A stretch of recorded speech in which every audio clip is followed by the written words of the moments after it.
watching Blunt Politics with Boston Brian. Welcome back. Thank you very much for joining me. I'm Boston Brian. Welcome back to Blunt Politics. Another crazy week in politics. We're going to get right into it. How's everybody doing? We're looking at the politics inside the big, fat, sloppy United States. That one. That's what we're looking at. And we're also looking outside of the big, fat, sloppy United States as Ukraine continues to push inside of Russia. I think last time we talked, I might even have the graphic still. This was the map the last time we spoke. I'm just going to put this up. That was the map the last time we spoke, all right? It has grown. I don't know. What's that? What are we doing there? What's that looking like? Why is that doing that? How's that? A little better? Fuck it. Anyway, how's everybody doing? Can you hear me? Can you see me? Let's make sure everybody's doing well. Thank you, first off, mods, for being here. I do appreciate your services. Mark, Tanya, how's everybody doing? Elizabeth, what's going on? Hi, Aleo Show. What's happening? Sue, how are you? Kath, how are you? Romulan, what's going on? 007, actually just watched another James Bond. I got to get back into that. I miss watching that. Rox, how are you? Thank you for your services. Don, Robert, Jolie, Locata, as always. Patui, what's going on? That's just a fun name to say. What's up, Steve? Terpy, appreciate you, brother. Thank you for being here, dude. How you doing? What's up, Fishbone? Petrazi, Tiffany, Bob. Let's go. The whole gang's here. What's up, Fancy? What's up, Marcus? Patricia, Sally, Jerry, how are you? Dr. Don, let's go. All right, lots going on. What's up, Russ? DK, what's up, brother? How are you? 500 loops. Is that like the 500 Fruit Loops that were behind Donald Trump and his stupid fucking press conference the other day? So today we're going to be looking into a few things. Obviously, what's going on in Ukraine. We're going to be looking at, I want to show, basically, I don't think people have talked enough about the actual decline of Donald Trump. I know we always talk about, oh, he's unhinged and he's crazy, the stuff he says, but if we actually look at now that Joe Biden's out of the race, right, and people have stopped focusing on his, how he has, his health has declined over, the time being in office, considering what he looked like, what he spoke like, what he sounded like, and acted like, just say 10, 15 years ago. Obviously, there's a big difference. Clearly, there's a big difference between anybody between 10 and 15 years, but usually when you're president of the United States, the change is significant. It's a high pressure job. There's a lot on the line. So clearly, and Hal and Johnny Million actually brought up a great point yesterday on the radio show.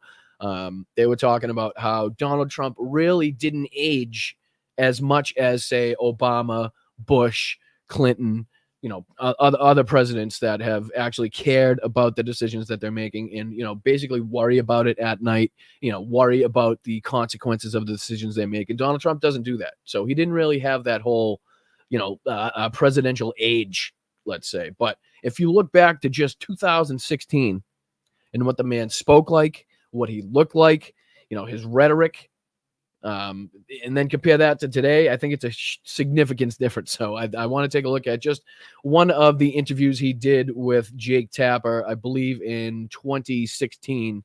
And then we'll compare that to an interview he gave after his North Carolina rally, which nobody really talked about. It was kind of an interview nobody really saw.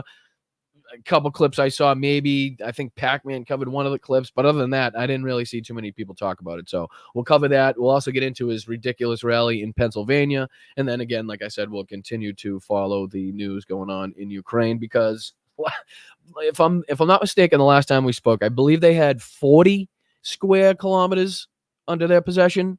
That has now since gone up to 1,000 square kilometers, or roughly 400, a little over 400 square miles inside of Russia, inside of the Kursk Oblast. So just some unbelievable work going on. I think even to the surprise of the Ukrainian military, how much success they're having. I know they're taking out bridges. I know they're, trying to prohibit a resupply of any service members, any military members they have in the area. So they've done a great job. I believe they took out another bridge. So a second bridge has been taken out. We'll see if we can pull that up on Google Maps or some sort of maps and, actually visualize and look at what's going on and what they're trying to do. Just unbelievable stuff. I mean, the videos coming out of Reddit and Telegram of Russia doing the same old thing, trying to get weapons and ammunition down into the region that is most heavily under fire, And what are they doing? They just line their trucks up in a row on a single file road, and the Ukrainians are taking them out one by one as they go down the road. So far right now, the resupply has been an absolute failure. They have really failed to manage to build any sort of counterattack to the Ukrainian military. It's really been a sight to behold. What's going on, Twilight Dawn? How are you? What's happening, everybody? So yeah, Slava Ukraine, Heroyam Slava, good things happening there. Obviously, losses being taken. Obviously, equipment being lost. I think Phil did mention that they have lost HIMARS, which, if you think about it, going this deep into the war, having not lost any of the HIMARS, I'm not sure if it's been confirmed or denied, so you guys probably know a little bit more than that. But let's just roll with they did lose a single HIMARS. It is a serious feat of the Ukrainian army to be able to protect these hugely valuable pieces of equipment this long. So obviously, when you're on the offense, you're going to be taking more losses than if you're on the defense. That's just how it works. Prayers up to the Ukrainian military now, and hopefully they get this done in a very efficient, quick, and obviously, listen, the difference between what happens when the Russian military takes over an establishment or a village or a city, and when the Ukrainian military takes over a village or a city is the difference couldn't be any more stark. It's just ridiculous. There's videos coming out of, Ukrainian soldiers giving Russian children their rations because they got nothing else there. Handing out water, food, that type of stuff, clothing. It's really a sight that is a huge juxtaposition to the Russian military and how they handle their affairs when they go in and rape, slaughter, steal, pillage, plunder, just scorched earth, basically, any village they take over. Paul, what's going on? Jodes, how are you? Susan, Bob, Evie's aunt, let's go. Beautiful day out there. I don't know. I think we're expected some showers here, so it's probably a good day to be sitting on the YouTubes, checking out the news. All right, so let's get into it. Ukraine now holds some 1,000 kilometers or roughly 400 square miles of Russian territory in the Kursk Oblast. Ukraine takes out bridges, roads, and attacks several Russian convoys meant to assist the region. Russia is now urgently recruiting trench diggers for Kursk, which is never a good sign. They're via a veto, which is, how would I explain that? A veto is basically Russia's Craigslist, basically. So they're now offering between $1,500 and $2,100 for ditch diggers and, people to go out there and dig trenches on their own soil, which is never good. Oh, happy birthday, Linda Lou. Happy birthday. Appreciate you, Sheldon, bringing that to my attention. Sheldon, how are you? Appreciate it. Hope you have a good birthday.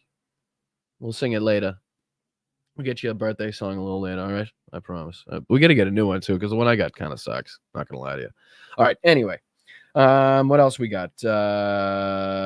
Vice President Kamala Harris and Minnesota Governor Tim Walz have just been barnstorming the country. Sold out venues after sold out venues. Enthusiastic crowds after enthusiastic crowds. That's also been a sight to behold, which, to see the momentum continue, to see that it wasn't just a short-lived honeymoon period, as the Republicans would call it, is really reassuring.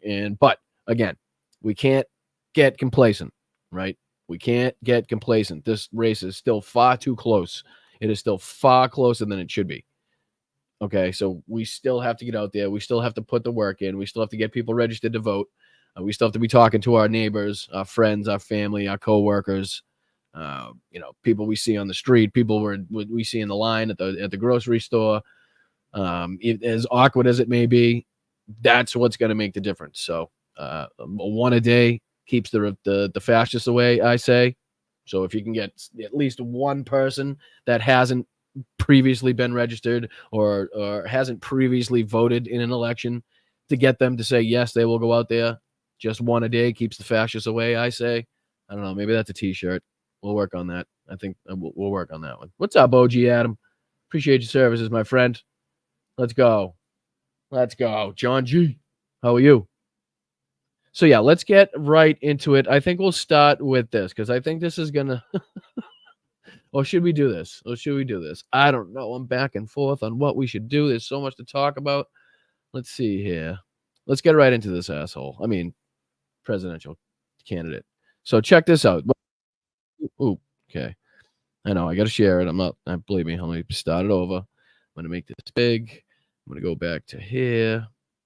I just want you to notice the difference in like how fast he speaks, the you know, the look on his face, how not how healthy he looks, but how he looks healthier than he does now. I think it is a huge difference to what we're seeing to the man now. And then when we play his interview and when we play his speech in Pennsylvania, it'll be a good juxtaposition to, you know, the Republicans saying, oh, and pointing out that Joe Biden had somehow aged, which is what you do in life. You age. That's just what happens. Oh, thanks, brother.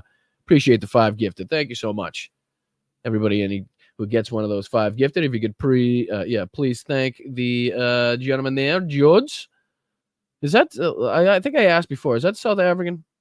Just gives me a South African vibe. And I'm sure you've answered before, and I apologize if I forgot, but a lot going on. Oh, thanks, Deborah. Appreciate you being here. Oh, Mark, look at Mark's gifting. Ahmad, gifting memberships. Let's go. Just the best. Just the best. Thanks, Mark. Appreciate you. Please tell Elizabeth I said hello. All right, yeah, let's get right into it. I'm sorry. I'm going to present this unfortunate scene from, I think it's 2016. I want to say 2016. We're going to get that in there. Oh, it hates me to do this. It pains me to do it. But it is something that we have to cover, and it is something that people may not realize just how big of a decline this man has seen over the last few years. All right, let's do this. I'm going to add this to the stage, and then we're going to roll down this. Hillary Clinton was giving a speech. She had some very tough things to say about you. One of the things she said... She wasn't giving, she was reading a speech.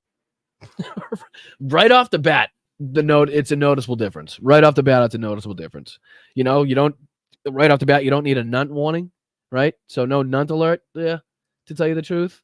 You know, his face is just, it looks round. You know, this is before he hit Ozempic really high. I mean, yeah, pretty much that's what he did. That was written by other people. Okay, but go ahead. Okay. Sound bites. One of the things she said was, this is not someone who should have the nuclear codes. It's not hard to... And no, we're not going to go through all of this. I just want to play a little bit of it so I can, you know, impress in your minds just the difference that we see in this man, not only mentally, but physically, you know, what the shit he believes, the shit he says. Some of it obviously is just as disgusting. But I think you'll be able to tell the difference between this man, say in 2016 and now. To imagine Donald Trump. And let's not say, look at Tappa. Look at Tappa, huh? He looks quite some years younger too. So let's not pretend that being in the media, as bad as they are at times, as terrible as they are at their jobs, they kind of go through a similar thing where they, you know, they're trying to do this 24/7, and it takes a toll on them too. So you can kind of compare what Tappa looks like then to Tappa now, and you'll see what I'm talking about. Trump leading us into war because someone got under his very thin skin. What's your response to that? Well, first of all, I don't have thin skin. I have very strong, very thick skin. And when somebody's right about me, I always, you know, if you do a report and it's not necessary. Right? Just the speed in which he talks. There's no, you know, he doesn't have any of that Elon Musk interview type of shit, you know, what the fuck's going on type of shit. That type. To me, he just seems a little bit more with it. You know what I mean? I don't know if that's a good way to describe it. He just seems more lucid. Let's talk about, as crazy as the man is. He's still crazy as a fucking bedbug in June. So don't get me wrong, but just the way he's you know, getting it out basically, it has changed over the years, like a dramatic amount. Fairly positive, but you're right. I never complain. I do complain when it's a lie or when it's wrong. But I have a strong temperament, and it's a very good temperament, and it's a very in control temperament, or I wouldn't have built this unbelievable. Right. So again, if you're forced to say that you have a good temperament 25 times within the span of 10 seconds, you probably don't have a good temperament. I'm just putting it out there. It's like having to say you're smart, or having to say you're the best at a sport, or having to say you're the best musician. You don't necessarily, if you're the best at those things, you don't really have to say it. You just do it, and people will be like, wow, that's the guy. That guy's the best. You know what I mean? So the best don't really say that. You know what I'm talking about. company, I wouldn't have built all of the things that I've been able to do in life. I've been #1 bestsellers, one of the best-selling A book I didn't write, books of all time, tremendous television success. I don't think anyone. a TV show that I didn't create. So a book I didn't write, a TV show that I didn't create that was basically created around me. And what was that? What else was going on? I've been successful. Well, wait a minute, Jake. I've been successful in every business I've been in. If you think real estate, one of the most successful. Yeah, every business, like Trump Steaks, Trump Water, Trump Airlines, Trump Travel. Oh, Jesus Christ. There's so many of them. Come on, hit me with them. The casinos. Let's see here. Let's see if we can do this. No, I'm going to do this. I don't know. Oh, I can't share it at the same time, but I'll be able to list it. Trump's failed businesses. All right. Let's see here. No, I don't want a video on it. I just want a list. Here are all of Trump's bankruptcies and failed businesses. All right. Now, I know you can't see it, but let's see. Let's see it. Trump Steaks, Go Trump, Trump Airlines, Trump Vodka, Trump Mortgage, Trump the Game. Trump the Game. What is the purpose of fucking Trump the Game? What do you do in Trump the Game? Let's see how many black people we can keep out of your building. Once you give your money to the accountant, watch how it triples with you doing absolutely no work whatsoever, and no, you have to pay no taxes whatsoever on this game. Trump Magazine, Trump University, Trump Ice, the New Jersey Generals, Tour de Trump. Oh shit, Trump Network, Trump Taj Mahal, Trump's Castle, Trump Plaza Casinos, Trump Plaza Hotel, Trump Hotel and Casinos Resorts, Trump Entertainment Resorts. The list goes on. But yeah, please go ahead. How you were telling me how you would this fantastic businessman, please. Television, The Apprentice, which is, forget it. I mean, NBC came to me. They wanted to renew so badly. You have no idea. Well, what does that have to do with temperament? You're very. What does that have to do with temperament? All right, and listen, I'm not really trying to get across the stupid shit that he's saying in here. I just want you to get the feel of, like I said, this Donald Trump compared to the Donald Trump we'll see in January. Successful, there's no question. You can't have that success without good temperament. And I will say this. I was thinking about the word temperament, and we need a strong temperament in this country. He was thinking about the word temperament. Does anybody believe that? Does anybody believe that at any point in the day, Donald Trump was like, you know, that word temperament, really been thinking about that word temperament. And I think that really could, coincide with my abilities to preside over this country. Like, does anybody believe that? Come on.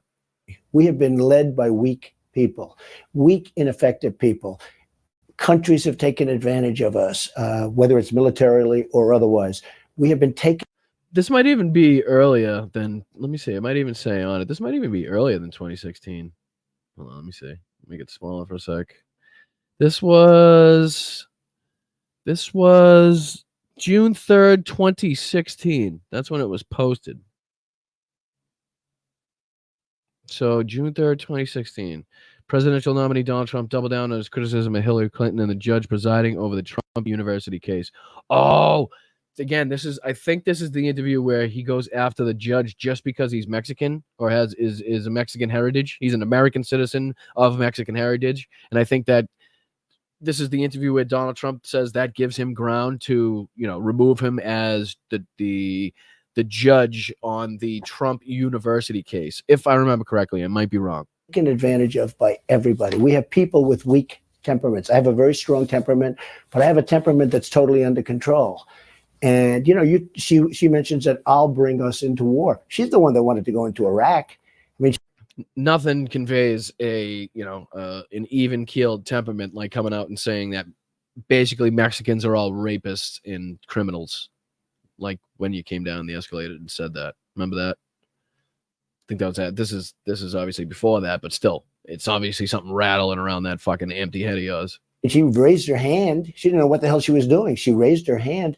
I said, I don't want to go into Iraq. Iraq is going to destabilize the Middle East. And I was 100% right. I want to ask you about comments you made about the judge in the Trump University case.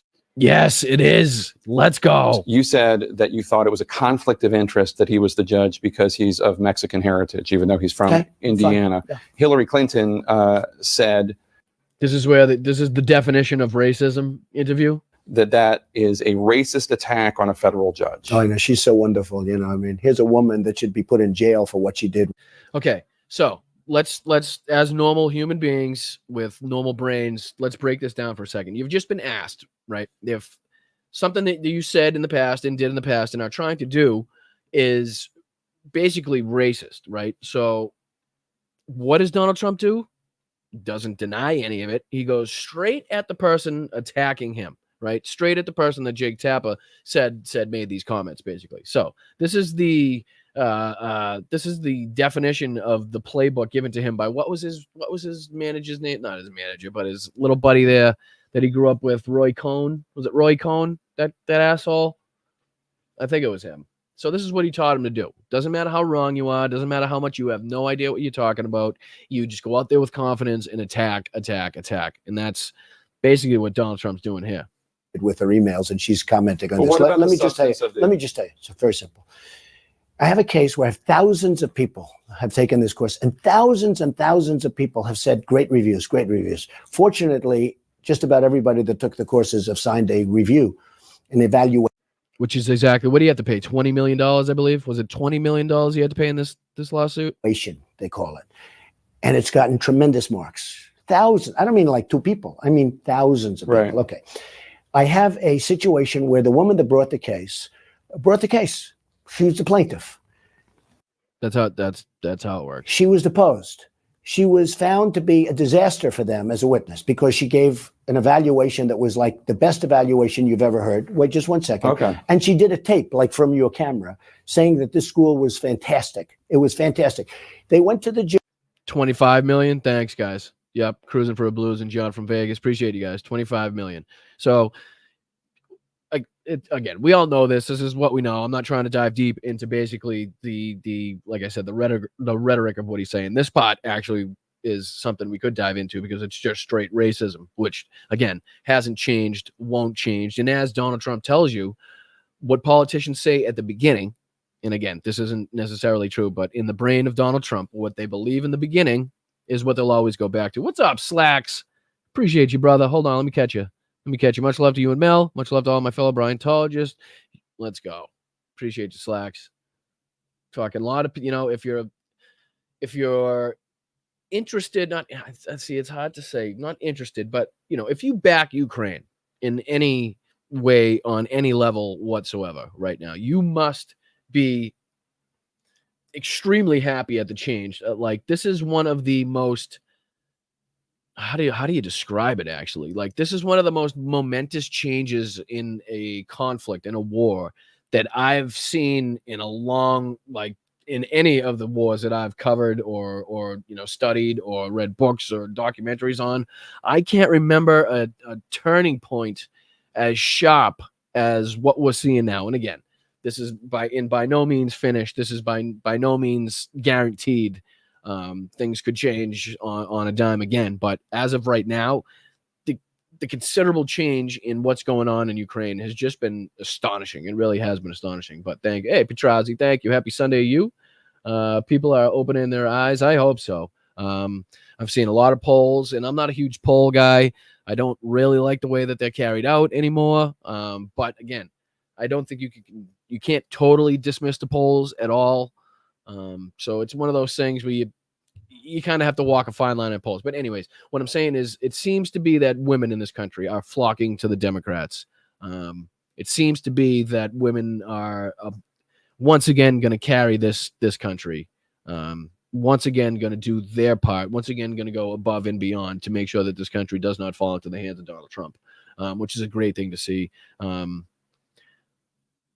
Yeah, I mean, it's fantastic that Donald Trump continues, like I said, for somebody that hasn't seen his own peen through in about 25 years. It's amazing how easily he can get his foot in his mouth. It's just, it is amazing. It is amazing. So let's see what racist nonsense he can pull out of here. And then we're going to hop into his interview that he did after the North Carolina rally, which was almost more unhinged than his speech that he gave just prior. Judge, and they said, Your Honor, we don't want her anymore to be our plaintiff. So we said, let's dismiss the case. That's okay. Let's dismiss the case. And he said, no, I won't dismiss the case, and she doesn't have to be the plaintiff. Let me tell you, I'll tell you what it has to do. I have had ruling after ruling after ruling that's been bad rulings, okay? Again, he's more fluent, right? He's more, you can understand him better. He's more coherent. He's more lively. I don't know. That's how I would describe this. And I know, again, he's a like, like Adam said, pretty much he's an anus with a mouth. No, regardless, he's a piece of crap in this. I understand. But what I'm trying to relay for people that are just showing up is let's look at the decline just from 2016 to what we have to look at and deal with now from Donald Trump. It is very mind-blowing, the decline and the rapid health decline that we've seen from this man. Been treated very unfairly. Before him, we had another judge. If that judge was still there, this case would have been over 2 years ago. Let me just tell you, I have had horrible rulings. I've been treated very unfairly by this judge. Now, this judge is of Mexican heritage. I'm building a wall, okay? I'm building a wall. I am going to do very well with the Hispanics, the Mexicans. So everybody. No Mexican judge could ever be involved in a case that involves you? He's a member of a society where, very pro-Mexico, and that's fine. It's all fine. Again, it's amazing the shit he gets away with saying because he's an idiot, right? Because it's so mumble jumbled, because it's words that you understand, right? These are words from the English language. You recognize. I recognize the words, right? But the pattern and the way he says them and the way that they're, arranged in the sentence makes absolutely no fucking sense. Like it's racism without actually making sense as racism. Like, he's trying to be racist, but he just doesn't know how to fucking word it correctly. I mean, to say that a judge, an American citizen of Mexican heritage cannot preside over your case because you don't like the rulings is asinine. But Except that you're calling into question his heritage. I think he should recuse himself. Because he's Then Latino. You also say, does he know the lawyer on the other side? I mean, does he know the lawyer? A lot of people say But I'm yes. not talking about that. I'm talking about that's another problem. But you're invoking his race when talking about whether or not he can do his job. Jake, I'm building a wall. Okay. What? Sir, you're invoking his race, talking about he can't preside over the case. Do you understand what I'm saying? Jake, I'm building a wall. Like, what type of response is that? I'm building a wall. Probably the worst response you could say. Great. So you're blocking out his ancestors, his fucking family he might have in Mexico still. I'm trying to keep business out of Mexico. I'm trying to keep business out of Mexico. It's fine. There's nothing. But he's American. He's an American. He's of Mexican heritage, and he's very proud of it, as I am where I come from. But he's an American. You keep talking about Jake. It's a conflict of interest because of Mexico. Are you ready? I have a case that should have been dismissed already. I have thousands of people saying Trump University is fantastic. Okay. I have a case that should have been dismissed. I have a judge that never, ever gives a. Now we lose the plaintiff. He lets the plaintiff of the case out. So why isn't he canceling the case? So we thought we won the. Why isn't he canceling the case? That's shit that happens all the time, in the judicial system. Judges just cancel cases. You know what? Canceling this one. This one's canceled due to weather. Okay, so you disagree with his rulings. I totally understand that. But I've had lawyers come up to me say, you are being treated so unfairly. It's unbelievable. The plaintiffs in the case have all said wonderful things about the school, and they're suing. You know why they're suing? Because they want to get their money back. I don't really want to litigate the case of Trump University. Because if he was giving me fair rulings, I wouldn't say that. My question is, Jake, if you were giving me fair rulings, I wouldn't be talking to you this way. Again, talk about saying the quiet part out loud. If the man was giving me rulings that I liked, basically, if he was giving me rulings that went my way, we wouldn't be sitting here calling the guy an asshole, basically, right?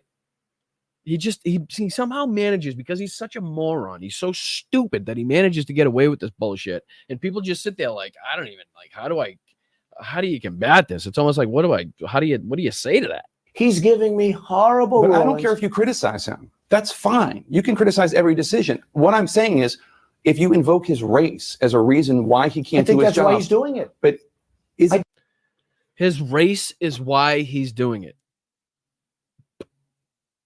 Come on now. This is literally national television, CNN, Jake Tapper, how did he make it past this? How does he ever get past this? I don't know. Still, I think that's why he's doing it. When Hillary Clinton says it's a racist Hillary attack. Clinton is a stiff. If Hillary Clinton Paul becomes Ryan president, today said he didn't care for the way that you were attacking this judge. Look, I'm just telling you, Paul Ryan doesn't know the case. Here's the story. Isn't it the I should have won this case on summary judgment. This is not a case. This is a case I should have won on summary judgment.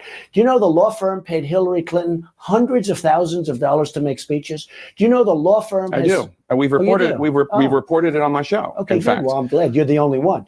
The But law firm. Wait a minute. The law firm paid hundreds of thousands of dollars to Hillary Clinton for speeches. Before either of you she were wasn't worth it. running for Everybody fell president. asleep during a speech. Before either of you were running for president, they did. But here's the fundamental Do question. you know that they've contributed tremendous amounts of money to her campaign? Yes. Do you know they've contributed a lot of money to Eric Schneiderman, Look the at New York Attorney General? Here's my question. No. Do you know that? I did not know that. Do you know that these people went to every attorney general practically in the country that they could? And do you know this case was turned down by almost every attorney general from Texas to Florida to many of these states? Is it not when Hillary Clinton says this is a racist attack and you reject that? If you are saying he can't do his job because of his race, is that not the definition of racism? No, I don't think so at all. No? No, he's proud of his heritage. I respect him for But you're that. saying he can't do his job because of it. Look, he's proud of his heritage, okay? I'm building a wall. Now, I think I'm going to do very well He's a with legal Hispanics. You citizen? know why I'm going to do well with Hispanics? Because he's proud of his heritage. I'm building a wall. Again, how? Why? How? Again, I'm not going to show any more of this. We're done with this. But you guys get the idea. You can tell, again, the shit he's saying is ridiculous, but the way he gets it out, the way he's saying it, he's obviously more coherent than he is, let's say let's go bring up this one. Trump. Let's see if I can find it now. I mean, the man is just ABC interview. There you go, right there. And again, no pushback from the the gentleman interviewing him. Let's see here. Come on, I know it's in my history. I don't understand why sometimes I can't find what I know I watched.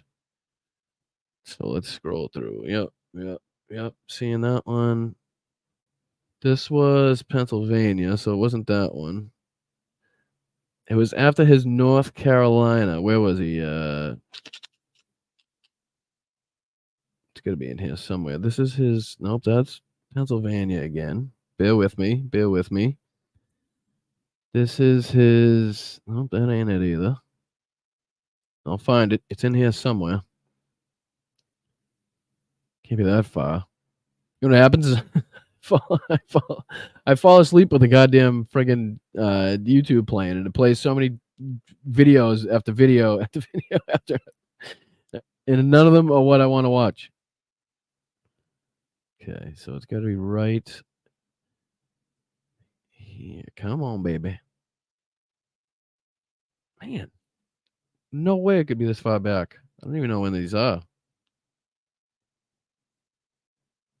This is, he takes credit for that. That's a closer look. This is his anti-Semitism speech where he actually was anti-Semitic. Imagine that. That's tough to do. It's tough to be anti-Semitic at an anti-Semitism speech. But somehow he did it. That's Bedminster. Oh, all right. Hold on.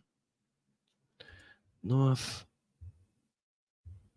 Carolina. In a second, I'm going to ask to see if anybody, you guys have it. I don't know. Would they take it off the internet? They take it off the internet. Yes, it was after Trump campaign Asheville. That's where it was. Asheville. Talk amongst yourselves. Why isn't it just readily available? That's weird. ABC. Trump. Let me take that out. See if that helps. Oh, still. Oh, yes. Boom. Dunzo. Let's go. I found it.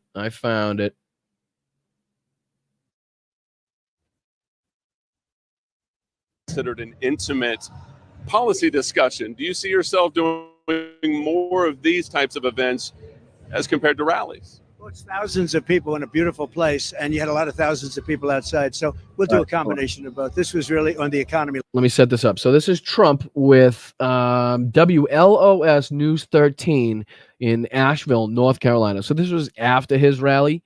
This was just as he steps off stage on Asheville. So let's see what Donald Trump has to say in this interview, because already, let's see here. I'm going to put this up. Let's check out the difference just in appearance alone, right? Just in physical appearance alone. Let's look at his eyes.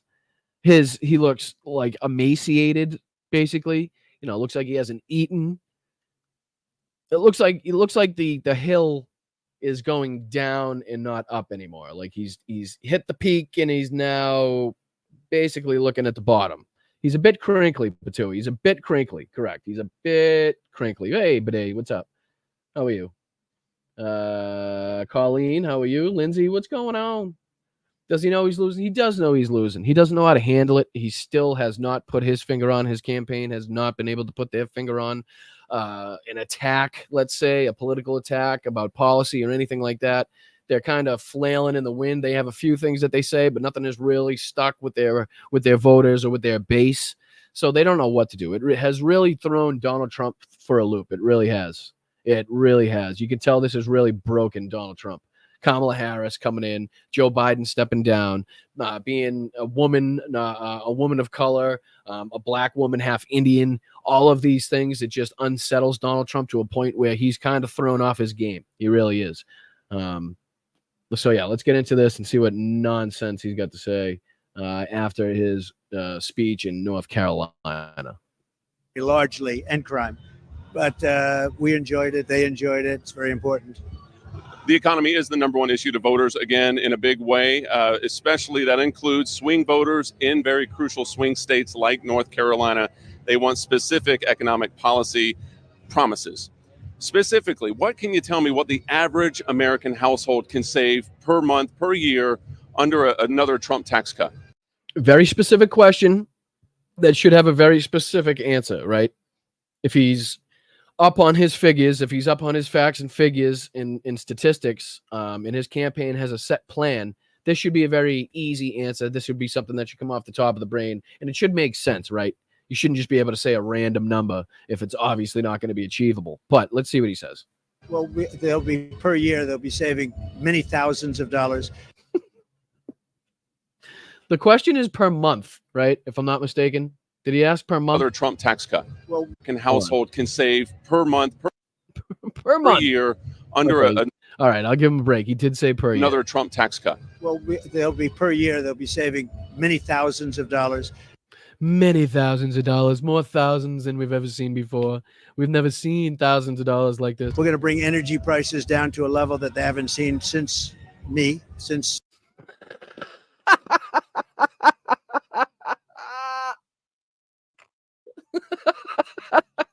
They haven't seen since me 4 or 5 years ago. We were energy independent. We were going to soon be energy. Again, producing far more energy than we were under Donald Trump. We're far more energy independent now than were under Donald Trump. None of it makes sense. Again, no pushback from the reporter. Energy dominant. We'll have energy prices down. I believe we'll have them cut by 50% and even more. 50%? I'm sorry. You're going to what? The energy dominant. We'll have energy prices down. I believe we'll have them cut by 50%. He did say 50, not 15, right? He said 50? We were going to soon be energy dominant. We'll have energy prices down. I believe we'll have them cut by 50% and even more. Do you guys have any fucking idea what would happen to the economy? What would happen to the oil companies? What would happen to these energy producing companies if we just all of a sudden cut energy? If we all of a sudden cut the price of oil and gas and natural gas and by 50%? If we just cut it in half? Is anybody thinking? Does anybody know? Like, are we like McFly? Like, Jesus, like unbelievable. That's like ridiculous stuff. Like, talk about crashing the economy, right? Talk about literally crashing the world economy. If you want to crash the world economy, just drastically reduce the price of oil, natural gas, and all that stuff by 50 fucking %. Go ahead, please. More. And that's going to bring everything else down, automatically bring everything else down. They destroyed this country with their energy policies. That's what originally created inflation. And then it just took over with groceries and everything else. It just became a It's not what originally created inflation. I'm sorry that we have to continue to say this, but every time he says it, I feel that it's necessary to call it out. That's not what started inflation. What started inflation was this asshole not treating COVID seriously and letting it get to a point where it shut down the ports, it shut down cities, towns, it shut down the country, it shut down the world, basically, at a certain point. I know Donald Trump has no control over what happened outside of the United States, but we can at least criticize and look at what the hell happened inside of the United States. And what happened inside of the United States is disgusting, because over 1 million people dying, and then being able to somehow tout that period of time as a safe point in the border, or great. Obviously, come on, like, you know what I mean? a horrible hornet's nest. But we'll be bringing energy down by 50, 60%. That's a lot. And with a year, maybe a year and a half at the most. Kamala Harris could inherit what's called the middle and working class tax credit from the Biden administration. This is just a proposal that would save American families, according to that, $6,000 a year, or bring in $6,000 a year. That they would repeal your 2017 tax law to do that. How does that make you feel? And how does someone from Western North Carolina take all of that in? Well, they'll be paying 3 and 4 times more taxes if they do. I got the largest tax cut for the richest people in this country that has been given, bigger than Reagan, bigger than anybody. And it expires fairly shortly into the next administration. If they cut that, if they don't do anything with it, if they don't extend it or do something with it, the people of North Carolina will pay 4 times more tax than they're paying. No, just flat out no. You will not be paying 4 times more taxes. I can fucking guarantee you that one right now. And I would say politically that would be a death bell for them. But you know, they've done a horrible job. I don't think they understand what's happening. She's a radical left person from San Francisco. She's ruined San Francisco. She's ruined, as the Attorney General, she really had a lot to do with the ruination of California. You see what's going on. Gavin Newsom. The ruination of California. The governor is a disaster, but I think she was maybe even more of a factor in hurting it.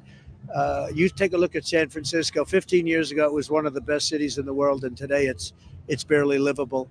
And we're not going to let that happen to North Carolina. 15. What's hold on? 24. 15. Hold on. I want to take a look at this. Let's see here. Kamala. What year was Kamala Harris the AG for California? It was AG, right? Am I getting that wrong? AG? Kamala Harris was 32nd Attorney General. What years was that? Let's see here. History of the AG. Is it going to tell me? She worked at that office from 1990 to 1998 before going on to serve in the San Francisco District Attorney's Office. So then she was district attorney, right? Was she district attorney? Let's see here. Wikipedia. Sorry, give me a second. I'm just, because if he's talking about the time in which she was actually, making decisions in California, I'm going to love it. So she assumed office, let's see, state senator in California 2021, 32nd Attorney General of California from January 3rd, 2011 to January 3rd, 2017. So AG of California 2017. How long did Donald say? He said 15 years ago? Dummy. What a dummy. What a dummy. I mean, just you can't make it up. You just cannot make it up. Because that means that she was the district attorney of San Francisco from January 8th, 2004 to January 3rd, 2011.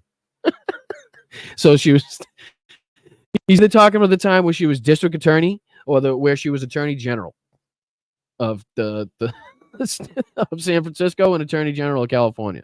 So either way, she has a role to play. And when he's talking about that, when San Francisco is at its best, what a dummy. Just giving Kamala points. Just free points for Kamala coming out of Donald Trump's mouth. I love it. I know we're not going to let that happen to the rest of the country. We just won't let it happen. One more on this. Kamala Harris says her day one promise, if elected, would be attacking price gouging in America to help with daily expenses. What is Donald Trump's day one promise? Well, there's no such thing as her going out and doing that. What? There's no. Some of the times. Want to do is create the incentives so that people can't cheat. They can't price gouge. And the way you do that is drill for oil and get everything down. And all of a sudden people can't do that. They can now because there's such a scarcity. You're right. You're right. Don't fall into the trap of trying to make sense of it. Just call out the bullshit. Repeat the facts to you guys. I understand. Sometimes you get wrapped up in being like, trying to really critique it and stuff. And he's just a moron. So it's just impossible. Of everything you can price gouge. But when there is an abundance of everything from food to we get to hear that one. You can price gouge. But when there is an abundance of everything from food to oil and gas, from energy of every kind, there'll be no price gouging. There won't be, because there won't be any way they could get any money for it. What does that mean? What, please, ladies and gentlemen of the chat, let me know what you think that means. When there's an abundance of food or gas, right, there won't be any price gouging because they won't be able to get what is he talking about? You can still raise the prices on stuff. There's still going to be stuff that's in need. It might not be everything. The guy is just not on this planet anymore. He really isn't on this planet. Look at the light shining through his head. You can see his pink, his like baby scalp he's got going on under that fucking toupee. You said just a short time ago, the economy in your mind may not be the biggest topic happening right now. Why did you say that? And what would you say it is? Well, it seems to be the economy if you look at polls, but I also think it's the border. It's millions and millions of people coming into our country from prisons and jails, from mental institutions, and even insane asylums where they're closing up. All right, this is the one right here. This is the one that might piss me off more than any other thing that he says, especially when he's talking to a reporter that should know better. Why he's allowed to get away with this bullshit when he's not. I understand at his rallies, he's got nobody there to confront him. He's got nobody there to call it out. That part I understand. But when he's doing a live interview, when he's doing a sit-down interview, when he's doing any sort of speaking engagement whatsoever, where somebody is there asking him questions, he should never be allowed to say this. He should never be allowed to get away with saying this without somebody being like, okay, where is the evidence? Show me a shred of evidence that people are emptying their fucking insane asylums, right? And dumping them into the United States of America. Do you have a news article, a fucking anything to show me? Please let me know. Country, from prisons and jails, from mental institutions, and even insane asylums where they're closing up. Because he's not talking to RSBN here. You know what I mean? This isn't fucking One America's Voice or Dan Bongagino. You know what I mean? This is not... what's his name? Fucking Jimmy, what's his name? Anyways, it's not Jimmy Dore, that asshole. Yeah, that guy. This isn't like a sycophant he's talking to. This is a regular ABC News affiliate, Channel 13 in the fucking Asheville, North Carolina area. All over the world, not just South America, sadly. It's all over the world. This is coming in from Africa, from Asia, from the Middle East. All of those fucking African insane asylums being dumped into the United States. Do you understand how insane that is? Does anybody understand how insane that is? Please. Like, they're fucking emptying African insane asylums into the United States is what this man is trying to get us to believe. We got anything for that? We might have something for that. I ain't that moving. Anyway, I think I have some. Let's see here. They're coming from production to Thailand. Yep, they're coming from Thailand. They're coming from. Yep, they're coming from Venezuela. They're coming from. Nope, they're not coming from that one. They're coming from. Where are they? Coming from the Congo? Welcome to our country from the Congo. Yep, they're coming from the Congo. We can tell you that. They're coming. We are a nation that just recently heard that Saudi Arabia and Russia will repeat. That could be what he was trying to say. Maybe he was trying to say they were going to empty their insane asylums into the United States. I don't know. I'm not sure. Just landed in a really beautiful place, Montana. It's so beautiful. Maybe it's Montana. Who knows? You know what I mean? It doesn't. Maybe they're all emptying into Montana. Maybe that's what he's saying. Maybe that's what he's saying. And also you have large numbers of terrorists coming in like we've never seen. We have more terrorists coming into our country now than we've ever had, ever in history. Per what study? Per what statistics? Per what agency are you getting these facts and figures? Not that hard. Not a fucking hard thing to ask the guy.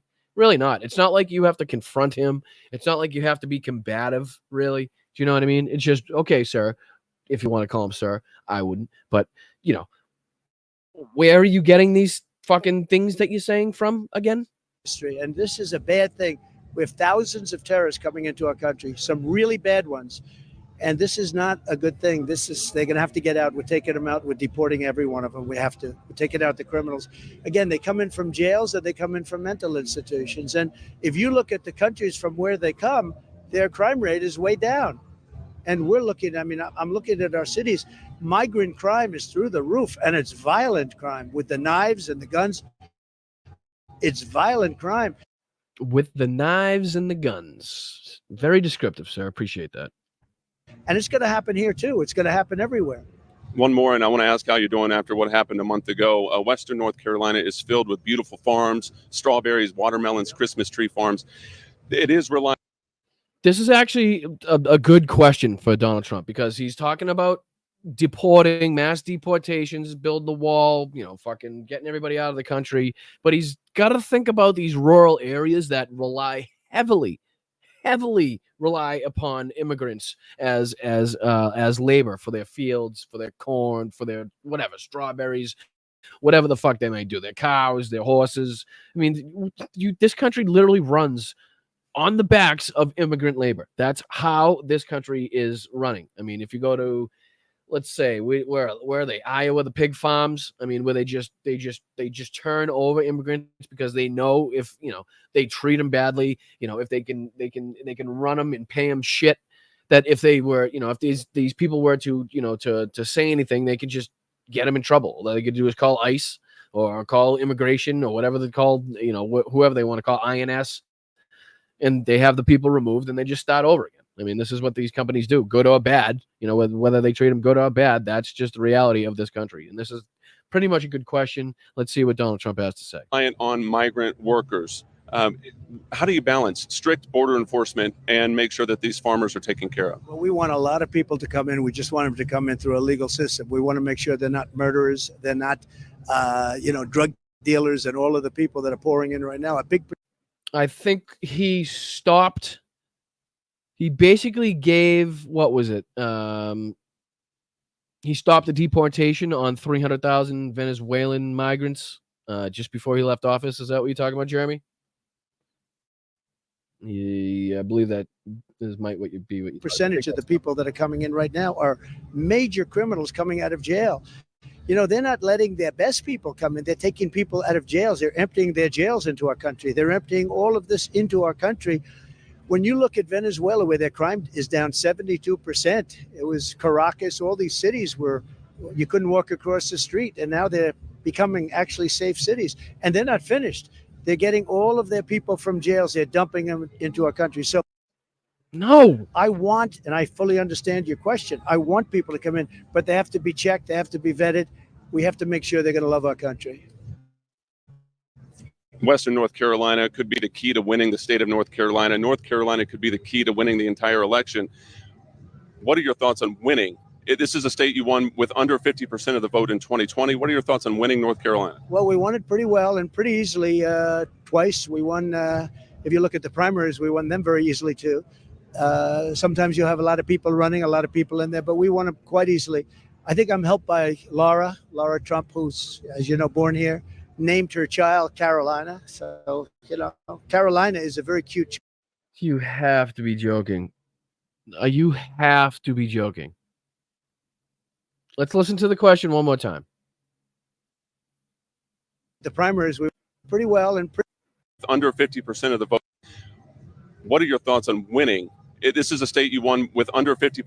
This is a state you won with under 50%. So he's trying to get into Donald Trump's head. Okay, this isn't a gimme by any sense of the imagination. So what is your plan? What are you going to do? Why do you think you deserve to win in this region more than Kamala Harris is the gist of it. And his answer is that because Laura Trump named her daughter Carolina. Percent of the vote in 2020. What are your thoughts on winning North Carolina? Well, we won it pretty well and pretty easily twice. We won, if you look at the primaries, we won them very easily too.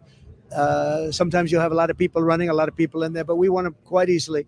I think I'm helped by. Okay, gibberish followed by Laura Trump, who's, as you know, born here, named her child Carolina. So, you know, Carolina is a very cute child named after a certain place that we happen to be in right now. So I just think that we're going to do very well. I think I am helped by somebody that is a fantastic mother and wife to my son. He goes back to Laura Trump. So the entire reason that he's going to win North Carolina, his biggest fucking policy that he could put out there, his one, you know, his one stump line that he should be able to come up with on why he should be and is deserving of winning the people's votes in any of these states that he goes to. He should just be able to interchange the name of the state, basically. What does he say? It's because Laura Trump has a daughter named Carolina.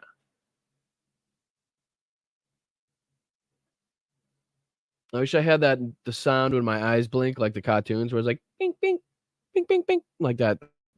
Eric, that's how I feel. And I think that gives me a big advantage. But they like me. They like my policies. They want to remain solvent. I mean, you know, we're a country right now with us of common sense. We can be conservative. We are conservative, all of that. But we're really, more than anything else, we want to be, and we're the party of common sense. We want a wall. We want low taxes. We want a strong military. We want great things. And they don't have them anymore. What they're doing is unbelievable. They're destroying our country. And just like California has been destroyed, just look at California. Oh, done. R.I.P. California.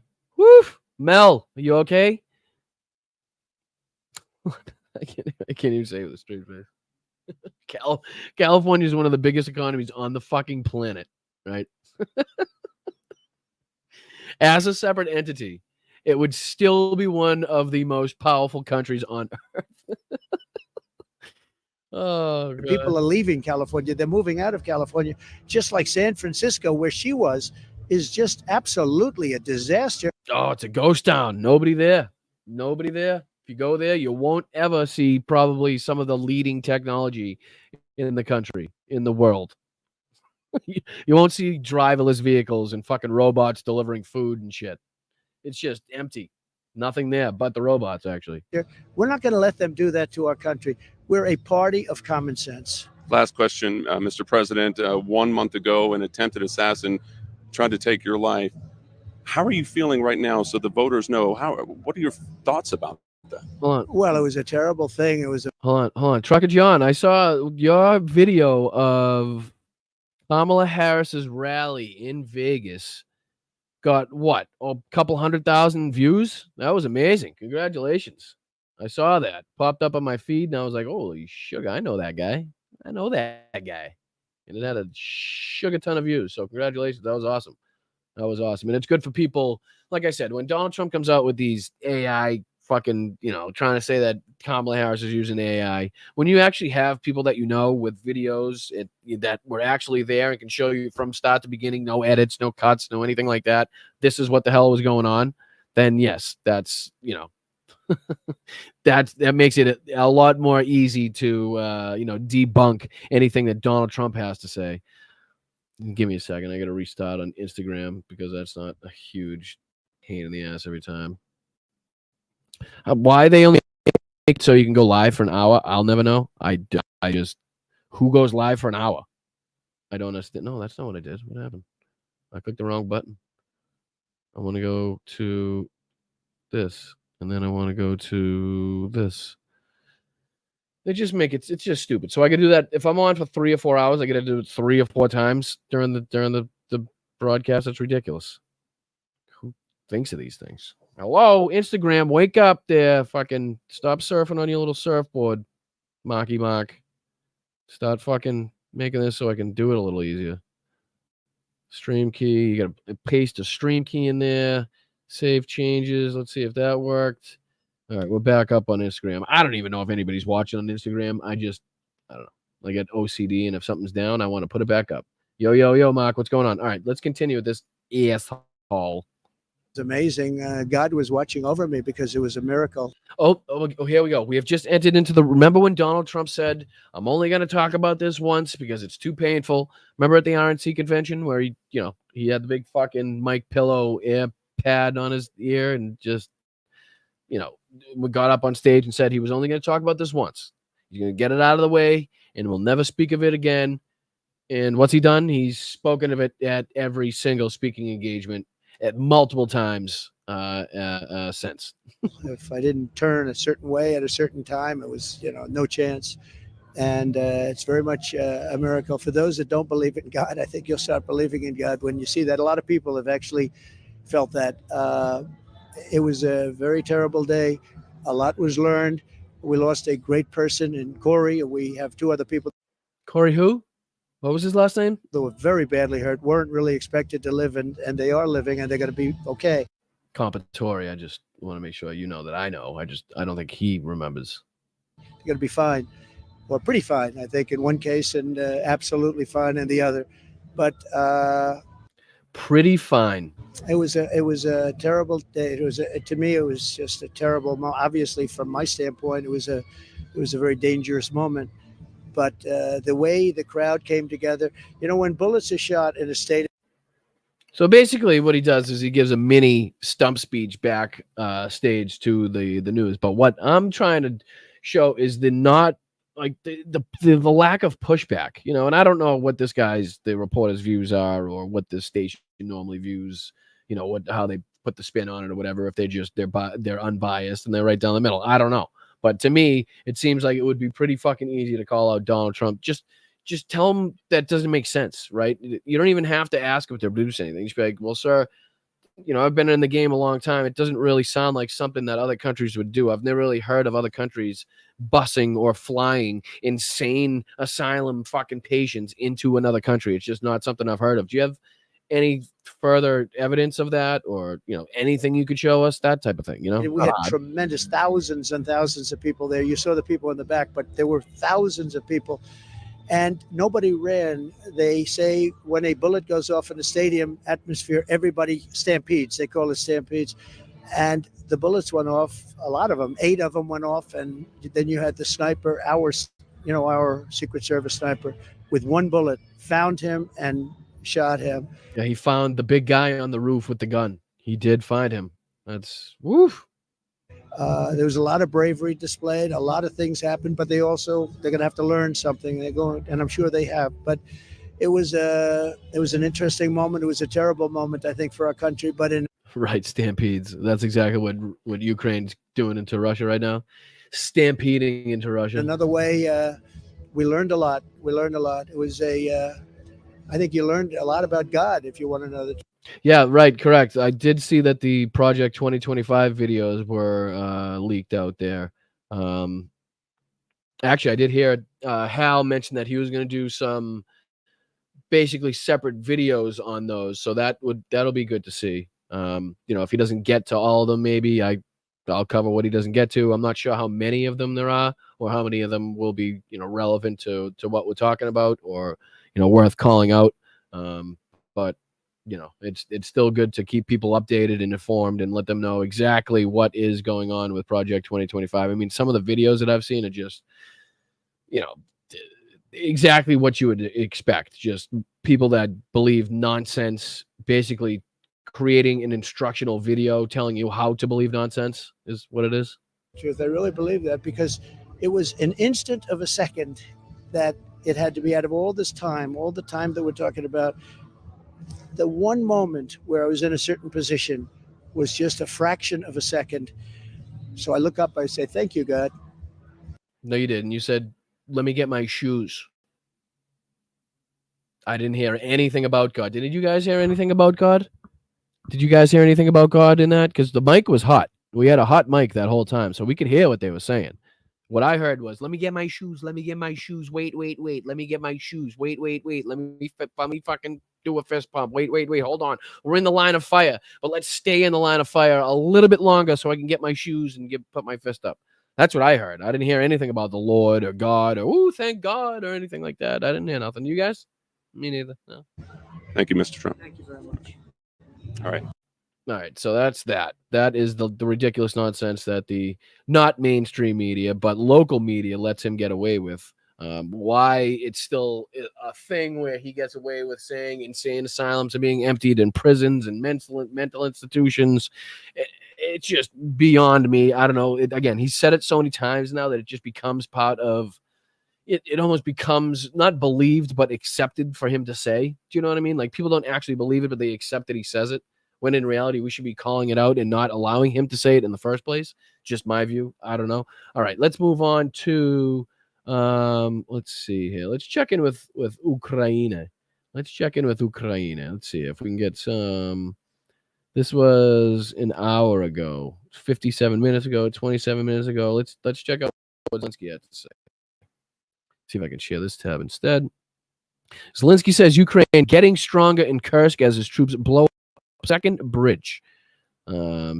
Ukrainian President Volodymyr Zelensky has said that Ukraine is getting stronger in Kursk with his troops blowing up a bridge in the Russian territory on Sunday. Fighting continues in the Kursk region where Ukraine has been inching forward since launching its surprise cross-border incursion last week, but Ukraine remains under pressure. Its occupied east.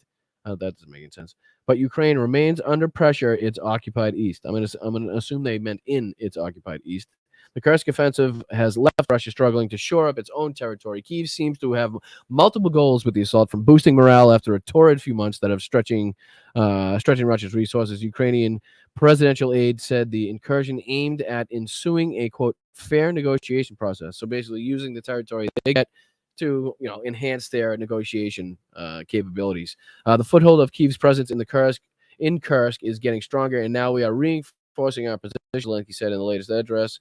As part of our efforts to cripple Moscow's logistical capability, Ukrainian forces said Sunday they blew up another bridge over the Sem River in the Kursk region with precision airstrikes. The Air Force aviation continues to deprive the enemy of logistical capabilities with the precision airstrikes, but significantly affects the course of combat operations. Ukrainian Air Force Commander Mykolaiv Olechuk said in a post on social media that included a video showing plumes of smoke engulfing parts of the bridge.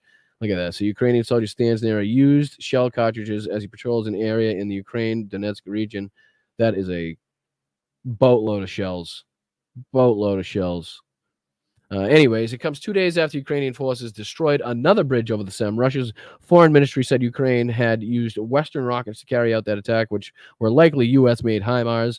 The Ukrainian monitoring group Deep State said Sunday that Kiev is making further gains in the Kursk region and shared a still image from a photo also geolocated by CNN of what it said was a Ukrainian Defense Forces tank in the village of Olgovka, located about 20 kilometers, roughly 12 miles north of the town of Sudzha. Kyiv's forces took control of Sudzha after launching their cross-border incursion earlier this month and have established, a Ukrainian military commandment office there. That is hilarious. The fact that they have established a Ukrainian military commandant, that's just they have an that's great. It's great. I'm sorry, that's great. The Ukrainian military says it's taking control of more than 1,000 square kilometers of Russian territory amid the ongoing incursion in the southwestern region. That is just, let's see what this does. I'm going to see what this brings us to. We don't know what's happening. Fear and confusion in Kursk as Russian residents take shelter and Ukraine advances. Let's see here. See whether it was in. So the border town of Sudzha was assaulted by Ukraine 11 days ago, claimed by, so we know that, crossed the border. So it's more of basically the same thing. I'm hoping for a map. That's what I'm hoping for. I want a map of exactly where the Ukrainians are right now. But again, the information is a little scarce, I would say, on specifics. Like I've been looking for the bridges that they've been taking out. I know they said the Kursk bridge, but a lot of the towns that I've seen in some of the articles, you look them up and they don't exist. They're just not there. So Russian forces on the outskirts of Kursk in the Donetsk region. Meanwhile, Russian forces are continuing their advances in eastern Ukraine, where Kyiv has been under pressure all year.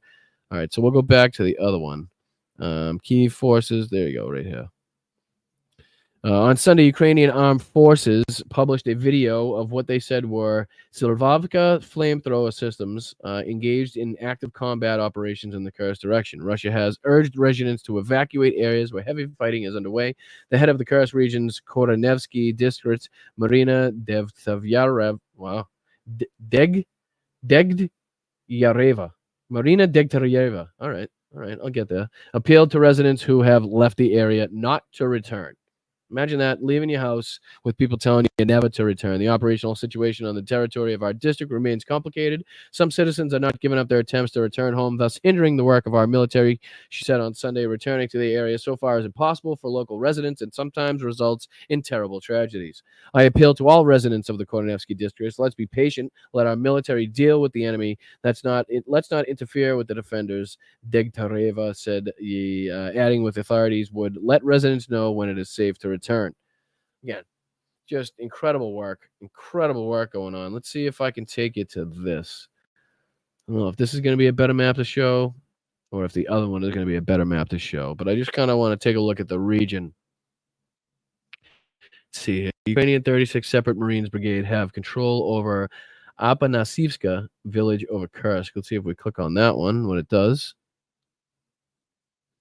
That's not what I wanted. What the hell is this? Anyways, I'm going to get rid of that one. Go back. Oh, no. Where'd it go? There we go. All right, so it's this area here.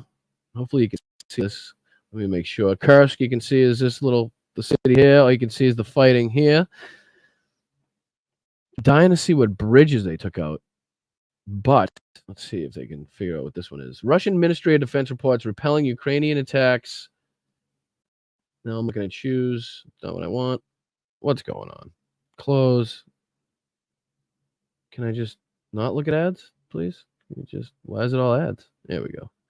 Russian Ministry of Defense reports repelling Ukrainian attacks in the Alekseykovsky, Savonovka, Sheptukovka, Komarovka, Olegovka, Roskoye, Perechnoye, Cherkasnoye, Perechnoye in the Kursk region. Wow. So a lot of Ukrainian attacks needing to be repelled. Again, with the fucking ads, this thing. All right, I'm done with this one. This one's a little better. I can't stand ads. I just can't.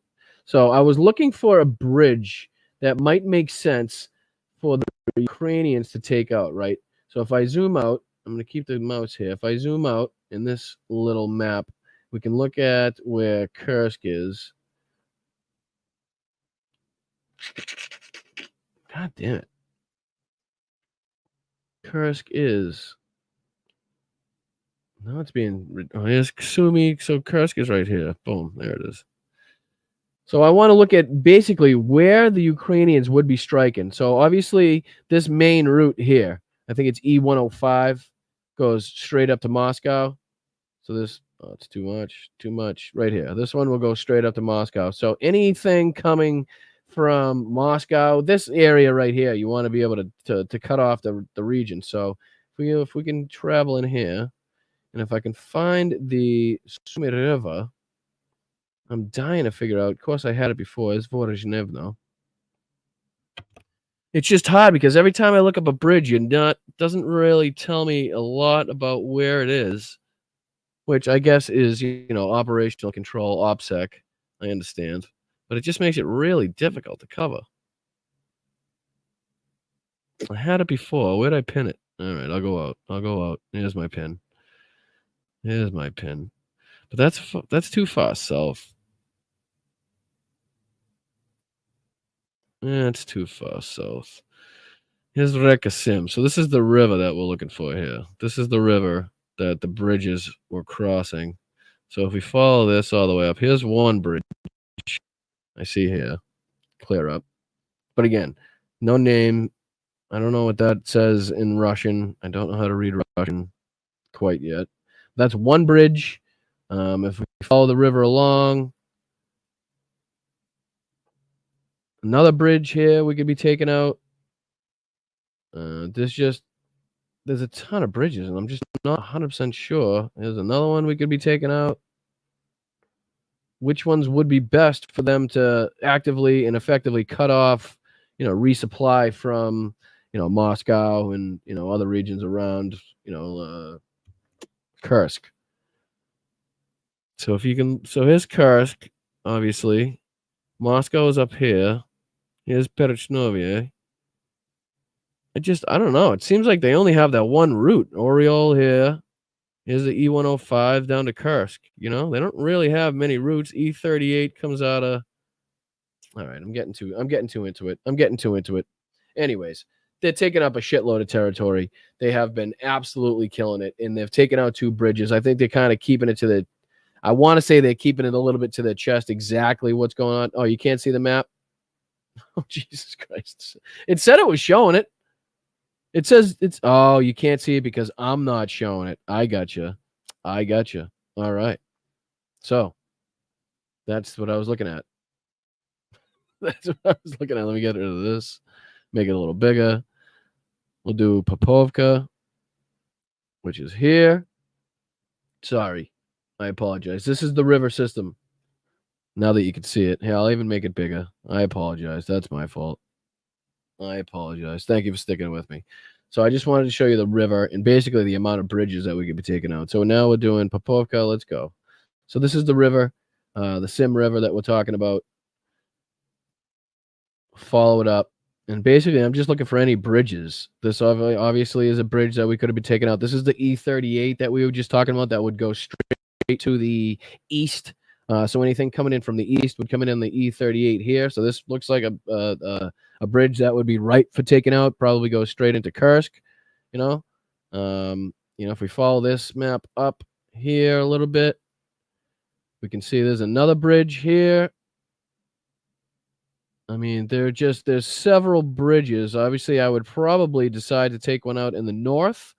The main bridge in the north and the main bridge in the east is what you're gonna have to do, right? I mean, I don't see how you could possibly try to get all the bridges in here. So I'm just trying to brainstorm in my head exactly which bridges they'd be going for. They might even be out now, but like I said, in the reporting that I saw on Reddit and Telegram, the area that they gave, it just didn't give a very descriptive, didn't give a very specific area on what bridges they were. But again, this seems to be a main bridge here. Seems to be another main bridge. Let's see. Let's go right into Kursk. But again, they're in the Kursk Oblast. You got to remember, not just Kursk City. Let's see that area right here. So down here's Suja. Here's a city that was under siege and has been controlled by the Ukrainian military here. But again, lots of area, lots of room. Russia's a huge friggin' place. And again, not too many main highways that the Russians could use. So if Ukrainian military is strategic, keeps being strategic about what bridges they take out, what roads they take out, it could seriously hamper. It could seriously inhibit. E38 that I said went east, goes right into Kursk.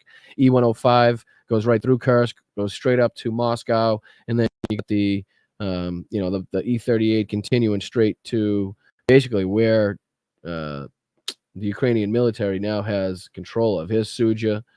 If you go into Suja, this is highway. Is this 38? No, this is 200. Here's 200. So there's another main highway that the Ukrainians will be taking to try to get obviously farther north. But again, sorry I wasn't showing it before. I know that's probably extremely frustrating to hear me talk about and see a map, but this is what we're looking at. This is some of the territory that the Ukrainian military is now looking at.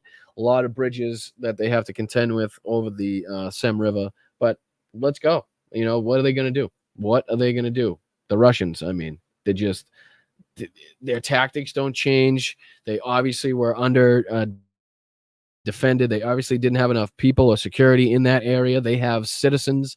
They have, their population to worry about. I mean, this is a huge, huge, huge nightmare, a huge PR disaster, just on the face of it alone for Vladimir Putin and in the Kremlin. But again, like I said,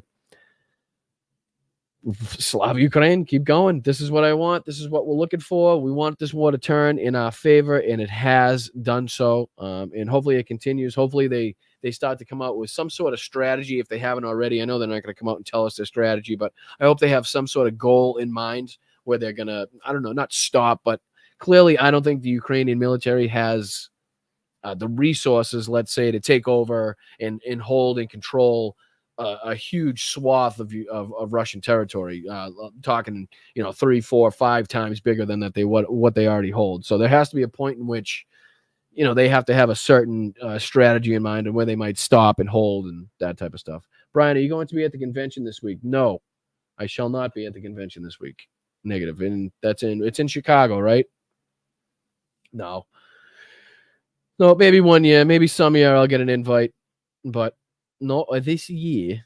Is Hal going? Is Hal going to the convention? I know he was in Chicago. Was that just for Sexy Liberal? I'm not sure. Anyway, so all right, I did that one. Let's get rid of this. See if I can show you a little bit of this, I guess. I always get nervous. I always get nervous doing this. All right, share tab instead. I'll be careful. Let me make sure you can see it. What happened? What's going on? What the fuck? No, I don't want that. I want this. All right, you can see it. I'm going to be careful because I know there's a lot of not suitable for work shit on here. This is just one muscular Ukrainian son of a bitch getting a workout with like an entire tree. Ukrainian soldier finds an elderly disabled Russian woman in a house in Kursk Oblast, abandoned by her neighbors during the evacuation. He gives her water, food, and promises to get her to the hospital. This is the type of shit that I was talking about.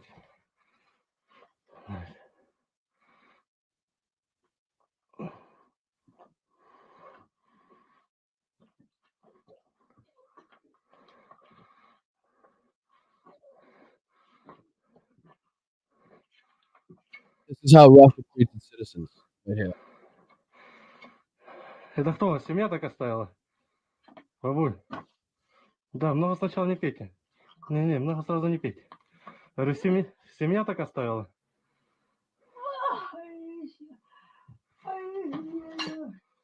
Оставили вас? Мертвые? А где они умерли? Я не знаю.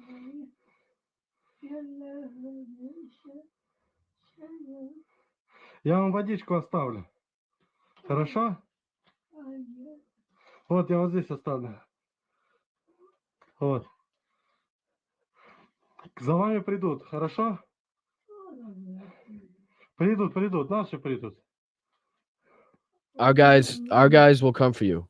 If you didn't see it or you can't see the words on the screen, if you're just listening, it's a Ukrainian soldier helping what is clearly a feeble elderly woman that is incapable of basically helping herself, that has clearly been abandoned, or either her family, as she said, has all died. But here you see a Ukrainian soldier giving her water, food, making sure that she knows that people will come for her, that somebody is coming and will make sure that she's taken care of, as opposed to what would happen if this was the opposite way around. If that was the Ukrainian babushka, if that was a Russian soldier, chances are this whole situation would have gone a lot differently. Они придут, вас заберут в больницу.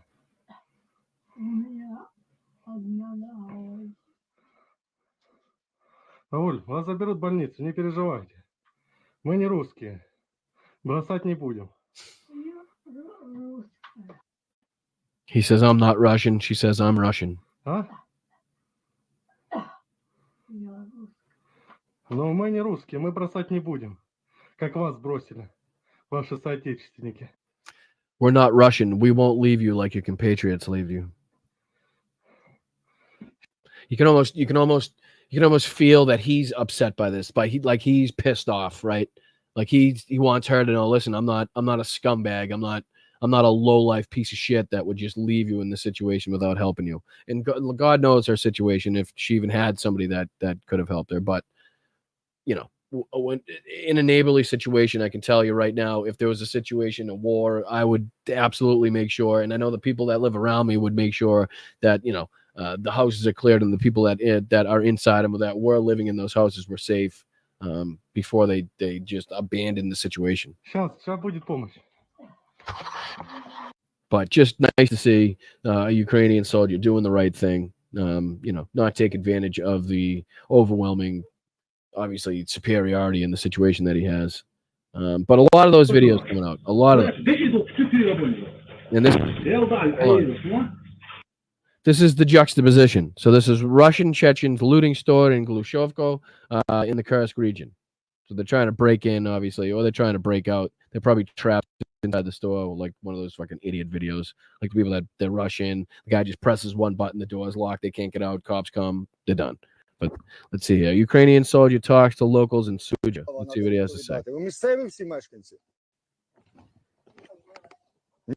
See, I'll rewind it. Glory to Ukraine.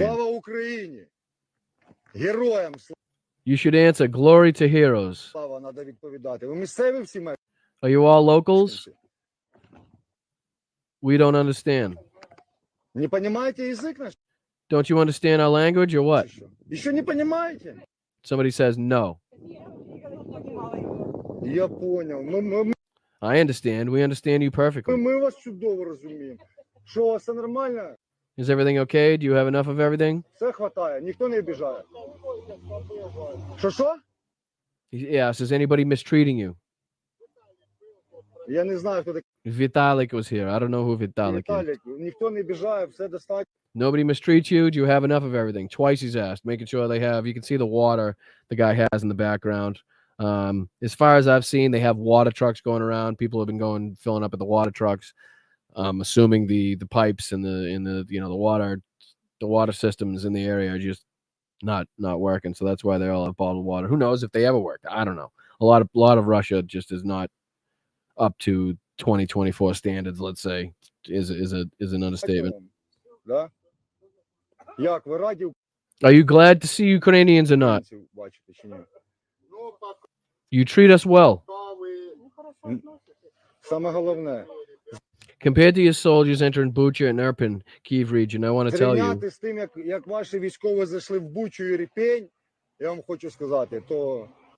The main thing is that you have something to eat and drink, right?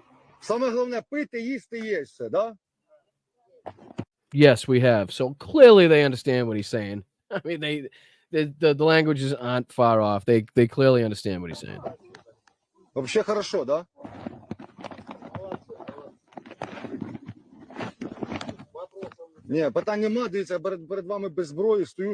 No questions. I'm standing unarmed in front of you. They're lying that we're torturing you in Suja. Do you get me?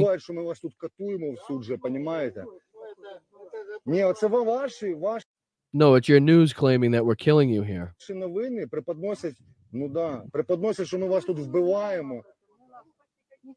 What a bullshit. We don't have any phones. We don't know anything. So you're in the vacuum. You told us we didn't know. Commandeer, there is propaganda during the war. Right now they're shaking hands. Placebo. Thank you. In this regard, you've provided us with everything. Well done. Thank you. Take care of yourself. Good luck. I mean, the difference, I can't even really bring into words the difference of treatment that you see between the two militaries. I mean, right, Turpy, seriously, right? Sorry, I clicked the wrong one. Yeah, cool shirt. I liked it too. Thank you. Unless you're talking about mine, I don't know. But yeah, I'm with you, Turpy. I mean, come on. The fact that, I mean, and clearly the Ukrainian soldier is making this video for the purpose to show that, listen, I'm not forcing them to say what they're saying. This is how we're just interacting with the people of Suja. We're not treating them poorly. We're making sure they have food, water. Correct. There is no comparison, Hinda. There is no comparison. You're absolutely right. Let's see what else. There's more. I mean, these videos go on and on and on and on too. Armed forces capture Perechnoye. Perechnoye is here, obviously in the blue. Everything else is in Russian, so I don't know what the hell that's around. Here's P200 we were looking at earlier.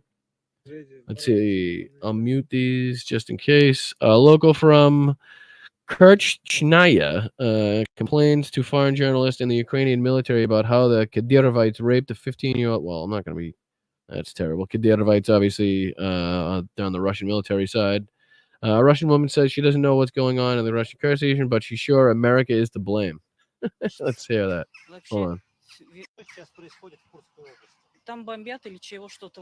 They're bombing there. I've heard something, but I don't know.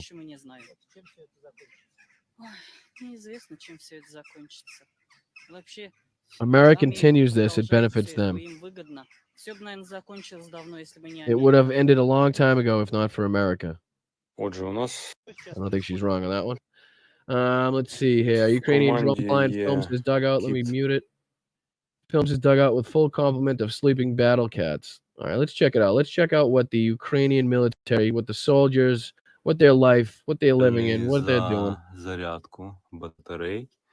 Отже, у нас в команді є кіт-аналітик. So clearly they got power somewhere. Here's their little kitty cat, his little mascot, which is cool to have. I mean, just imagine knowing. I don't know. It's just, for me, it's crazy. I mean, in World War I, there was, you see the videos of the people that had pet dogs, and the people that even somehow there was rats all around, and even managed to get cats to make sure that there was no rats in their area. I mean, just the companionship that they had with the animals is probably second to none while you're on the front lines, knowing that you have somebody to come home to like that, or a cat or a dog or whatever animal it may be to cover you. Anybody that has an animal knows exactly what I'm talking about. Another kitty here. A little kitten. Це у нас відповідальний за... Looks like his drone, all his batteries. Wow, the power they must be using is unbelievable that they could power all this in a dugout. Look at all that. That's crazy. 1, 2, 3, 4, 5. That's remarkable. Look at all the equipment he's got. Батарей. І ще один Upstairs. Кіт-реревець. Забезпечує нам Looks like he's got his radio outside. безпеку від БПЛА. Коротше, команда у нас потужна. That's amazing. I mean, the amount of equipment he's got in this dugout, and the dugout's made out of what? Stone? Brick? I mean, this guy gets cut out of pure rock in this area right here, Unreal. Where is it? Right here? Look at that. Look at the amount of equipment he's got in this place. It's ridiculous. This thing must be like one of those power packs, like a huge battery bank type thing, I would guess. This is what they're running on. I don't see any other way how you could power that much stuff. That'd be pretty cool. Ukrainian soldiers pose for a photo on top of captured Russian gun in the Kursk region. That's pretty cool. Let's see here. Russian servicemen ride an APC on the road in the Sumy region near the border with Russia. Ukrainian Air Force is here. Let's see here. This is what they put out. Let's see if it makes any sense to us. See if we can figure out where this bridge is with the video that they put out. This is what I got.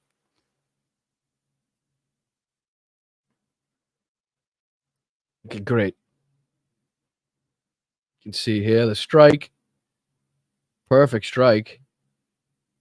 And I've looked for this kind of like, if you can see, they don't show it long enough. But it's clearly a bridge with no cover on it. There's it's just a flat bridge. Well, it was a flat bridge. Right? But I don't know there's no other markings or anything that would give it away. I mean, you're looking for this kind of like city town looking thing on the bank, but fucking Christ, it's Russia. Every city or town is on the bank of a river. That's just how they built them. That's where they built them. Anyways, let's keep going. Let me mute this. This is trophies taken by Ukrainian units in the Kursk region, a tank truck, and at least one box with new Valdai PG-210 holographic sights. All right. Oh, there you go, right there. The boots. Maybe this is a map that I've been looking for. Ukrainian forces of the 501st Battalion have taken the village of Apanasovka, Kursk region, further disrupting Russian lines between Korenevo and Gluskovo. That's where they said the bridges were taken out. But I can't zoom in on this. That's the problem. I cannot zoom in. That's them taking down the Russian flag. So they don't allow me to zoom in. That's the problem. Tis the issue. Back. Let's see what else we got. Ukrainian soldiers filmed a destroyed Russian T-80 OBR-222 in Kursk. I heard somebody say earlier, and it's kind of weird. This is now the second time in since 1941 that the German military is studying tank maneuvers in Kursk. Like, if you know your history, you know the fact that tank battles inside Kursk is just a massive component to World War II and one of the biggest tank battles ever in history. So anyway, let's see what we got here. The volunteer organization Wild Horns is showing the result of developing increasingly faster FPV drones that will be supplied to the Ukrainian brigades. The big challenge is to combine speed and maneuverability. Let's see what they got.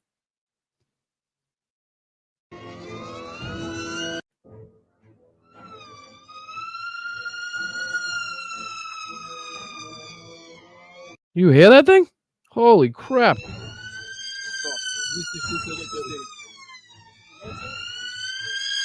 Whoa.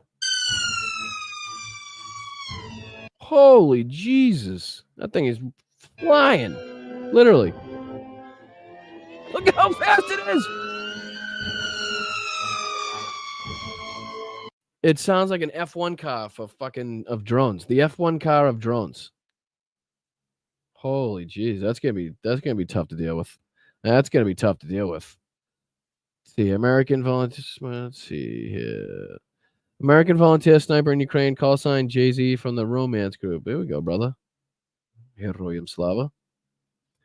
We got the 82nd Brigade with new captured trophies, captured prisoners, and one Earl truck. All right, we got Ukrainian. Shut up. Ukrainian infantry resting in a cellar near the front. I mean, this is the stuff that kind of tickles my fancy. They're everyday living. What they're doing when they're not out there, taking shells and laying down lead on the enemy. What they do, where they have to stay, where they have to lay their head. I mean, it's a huge part of war. If you have somewhere where you go home and you're warm and you're comfortable, or the most comfortable you could possibly be, and have a place to rest your head and can actually get some REM sleep, that will do wonders to the way that you perform on the battlefield. If you're coming back and getting chewed up by rats and you're freezing your ass off and have no, food, water, or you're in a dark tank, it really takes a toll on you pretty quickly. It does. So to see, I'll replay this one. To see, exactly where they're living and what they're doing and in the situations that they're in is really interesting to me.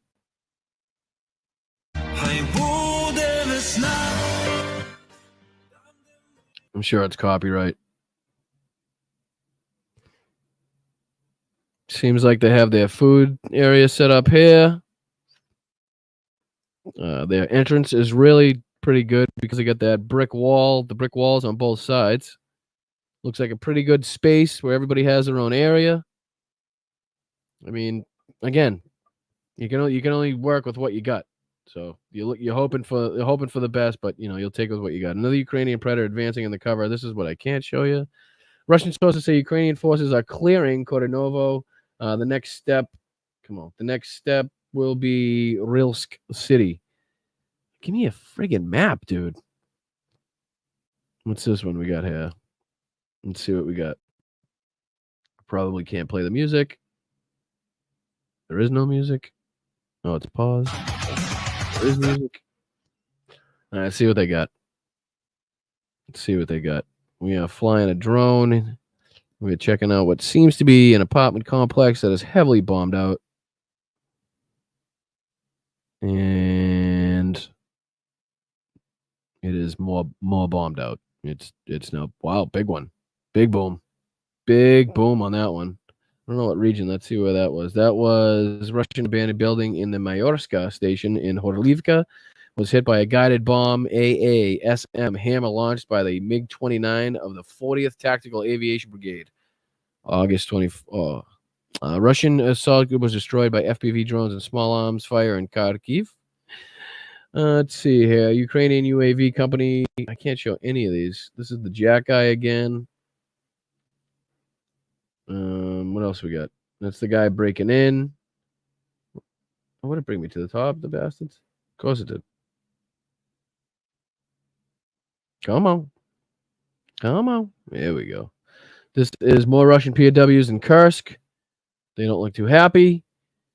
Can't show you that one. Russian 9M723-1F Iskander M ballistic missile was shot down last night. How do I get rid of this thing? No thanks. Thank you. Appreciate it. Let's take a look at this. Hopefully there's no music. Look at the thing.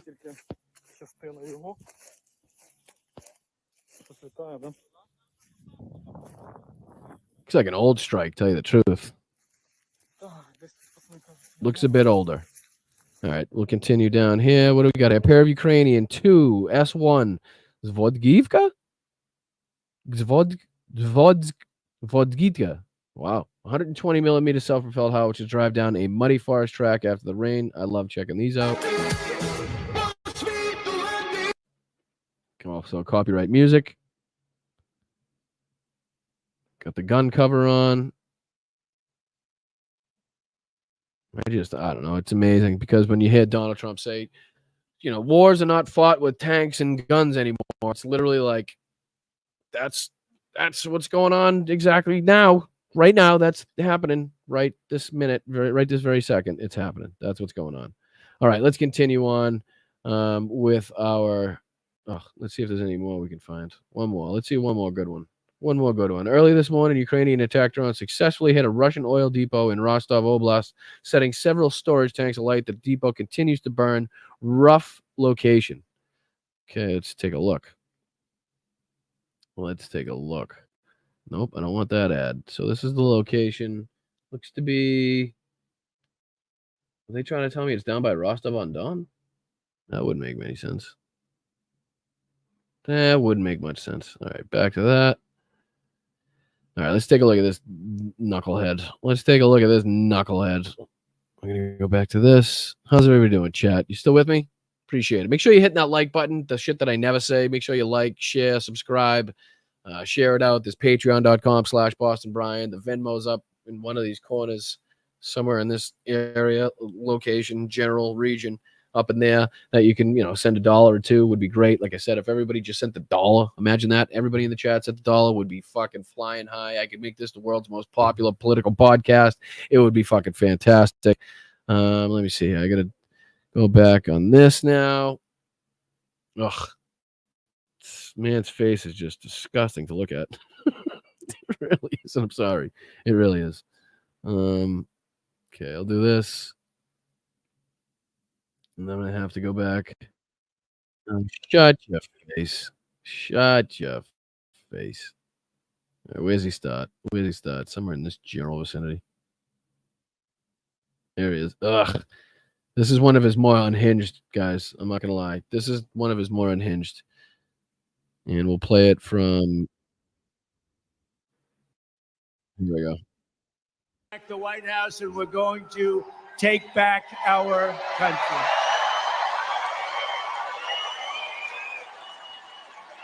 Kamala Harris is a super left liberal who ruined San Francisco. We'll take a look at a little bit of this, and if you want, we'll go back into the Ukraine stuff and take a look at some more maps and some news reports coming out of there. I'd like to hear what the officials are saying, see if we get any more, idea of what their exact goals are. It would be great. And if you guys could, like I said, hop out, hit that like, share it out, make sure we got as many people as we possibly can informed, as many people as we possibly can, listening to this stuff and making sure that we know this guy is an absolute lunatic and deserves to be nowhere near the White House. I mean, we have, like I said, I think the word of the day today is juxtaposition, but to juxtapose Kamala Harris and her policies and the way she speaks and her mental capacity with Donald Trump, the way he speaks and his mental capacity is very, very revealing. And I think it will go a long way in helping people choose who they want to vote for in this election, especially the people that aren't, like I say, like us, hugely political involved. You know what I mean? Like not people that just are sucking up the information coming out of the political podcast sphere, the political sphere in the United States.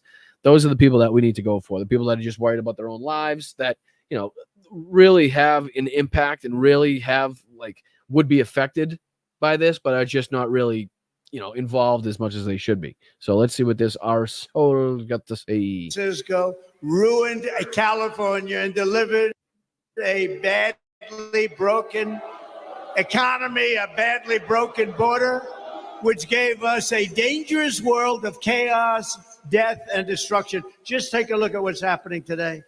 We were a respected country. Now the whole world laughs at us. We're a bunch of foolish people to have allowed this to happen, but we're going to bring it back. We're going to bring it back very fast. We'll close up the borders. We'll Thanks, John. Appreciate it, dude. Thank you, brother. Appreciate the $10. You guys are fucking fantastic. I appreciate anybody that donates, anybody that contributes. If you want to become a channel member, I think there's a join button somewhere underneath me. I think it's like $2 a month. It really helps the channel. Probably the best way to help the channel, either that or patreon.com/BostonBrian. There are 3 different tiers you could choose from, 3 different monetary values, 3 different sets of basically perks that you get for each tier. We have our, let's see here. I think I have something here. We do have our August Patreon Zooms coming up. The next one is the 20th coming up, 8 p.m. Eastern. So if you sign up for our Patreon, Brian, Boston Brian Patreon, then you can join us on the Zoom. Or if you're the VIP, if you sign up for the VIP level, and it'll be fucking fantastic. We can join and chat face to face and talk about life. And like I said, I don't hide anything behind a paywall. It's basically a way to get a little more interaction. Let's say. So nothing informational, nothing that I'm going to hide that you wouldn't get from me on here that that you'd have to pay for or anything like that. No ads, nothing like that. No sponsors So I appreciate it. It's all basically you guys. You guys keep me alive. You keep me going. Keep the channel going, and it's really something that I appreciate very, very much, and that I do recognize. It's nothing that goes over my head. It's nothing. It's something that I do think about, and I appreciate it very much from you guys. So thank you. drill, baby, drill. We're going to do things that are going to be very good. Very good, very fast. It'll happen very quickly. But she breaks everything that she touches. But soon we're going to fix every single problem. Kamala Harris and Joe Biden. Crooked Joe have. What happened to Biden? I was running against Biden. All of a sudden I'm running against somebody else. It's true. Again, this is Donald Trump literally trying to will Joe Biden back into the race because he's so just thrown off his game, doesn't know what to do, doesn't know what to say, who to go after. His whole campaign was going after Joe Biden, and now he has absolutely nothing. He's just standing out in the field, doesn't know what the fuck to do, doesn't know what to say. Do you know what I mean? So he's grasping at straws. Downflower Dragon, thank you so much for the 5 gifted. You guys are fucking fantastic. Oh, my God. Vinny! Let's go, Vincent. Keep up the good work, I shall, my brother. I hope you have a fantastic day. Hope you had a wonderful weekend. Tomorrow, the DNC starts. Joe Biden will be speaking. That's in Chicago. So that is something maybe I'll cover this week, depending on who's speaking and at what time. LWD, let's fucking go. With you guys, gifting subs are just fucking fantastic. And anybody that gets a sub gifted to them, make sure that you're saying thank you and showing some appreciation to the people that are donating them. And if you do get a membership donated to you, make sure if that membership expires or is almost about to expire, if you still find yourself coming back every Sunday and you still find yourself, engaged in watching this, then, try to think about renewing it. I would very much appreciate it. Thank you, guys. It's interesting. I said, who am I running against? Harris. I said, who the hell is Harris? You don't know. I mean, just the wackiest stuff, guys. Come on. He doesn't know the name of the vice president of the United States of America, right? Could this be any more misogynistic? Could this be any more sexist? I didn't even know her last name. She's just a woman. She's even brown. If she has a last name, she probably has 20 last names. Who the hell is Harris? She was the first one out last time. She was the first one to lose. And now all of a sudden she's running. She never got a vote. That they are a threat to democracy. Remember that. Starting the day I take the oath of office, I will rapidly drive prices down and we will make America affordable again. Just bumbling, rambling nonsense. We're going to make it affordable again.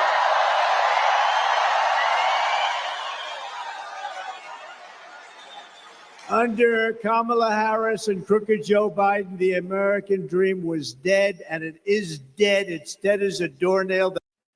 Dead as a doornail, folks.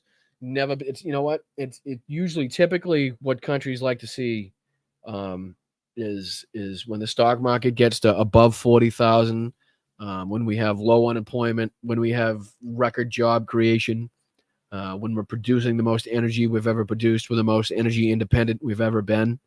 I think yes, R.I.P. America, roadkill. R.I.P. America. We're done. It's over. It's over. It's over. Do we have anything? Do we have like a? Hold on. What would be like a?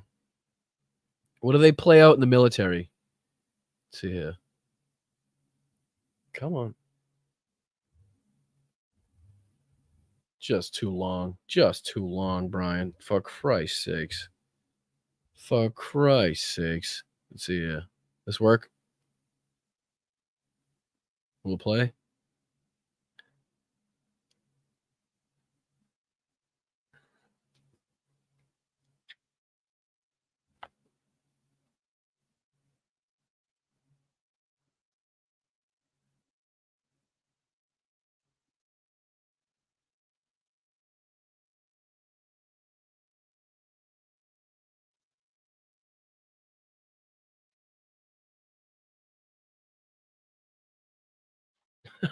R.I.P. America, folks. R.I.P. America. Hopefully we'll bring it back one day. But it's gone. It's gone. They'll never bring it back unless we win. If we win, we're going to have the. Oh, come on. For what reason would you not be able to hear that? I played taps. It was funny. You didn't hear it, obviously. Whatever. Basically, let's take it as a moment of silence. We had a moment of silence for America. Why would you not be able to hear that? Let's see here. Let's see here. See if I can bring it back for you guys. You always hear these ones. Output is 100%. System volume 20%. Let's see. Input is that one. Output is that one. Should be good, right? Unless you just couldn't hear it. Hello, hello, hello. Speakers, headphones, array, stereo mix, microphone. Should be it. Should be able to hear it. Can you hear? Let me know if you can hear this. Can you hear? Let's do that one. Yesterday's a hard word for me. Did you hear yesterday's a hard word for me?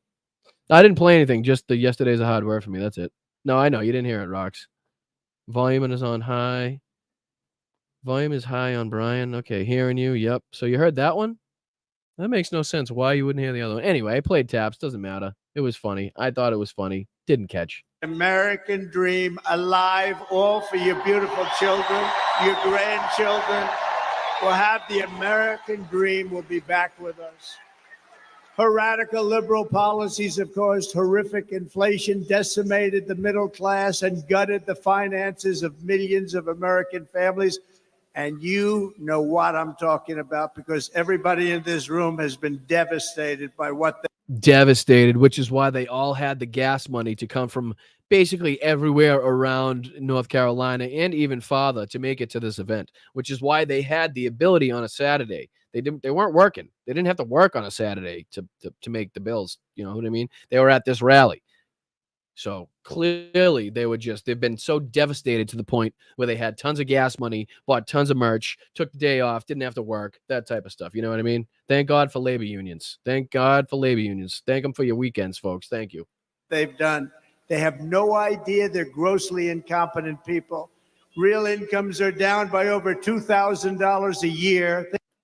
Wage growth has outpaced inflation for the last, I don't know, at least, I want to say 6 months. I'm going to say it was probably longer than that, but I'm going to downplay it a little bit. So yeah, I don't know. It's got to be even longer than that. Think of that minimum, and ours up 5 times that amount, more than 5 times that amount.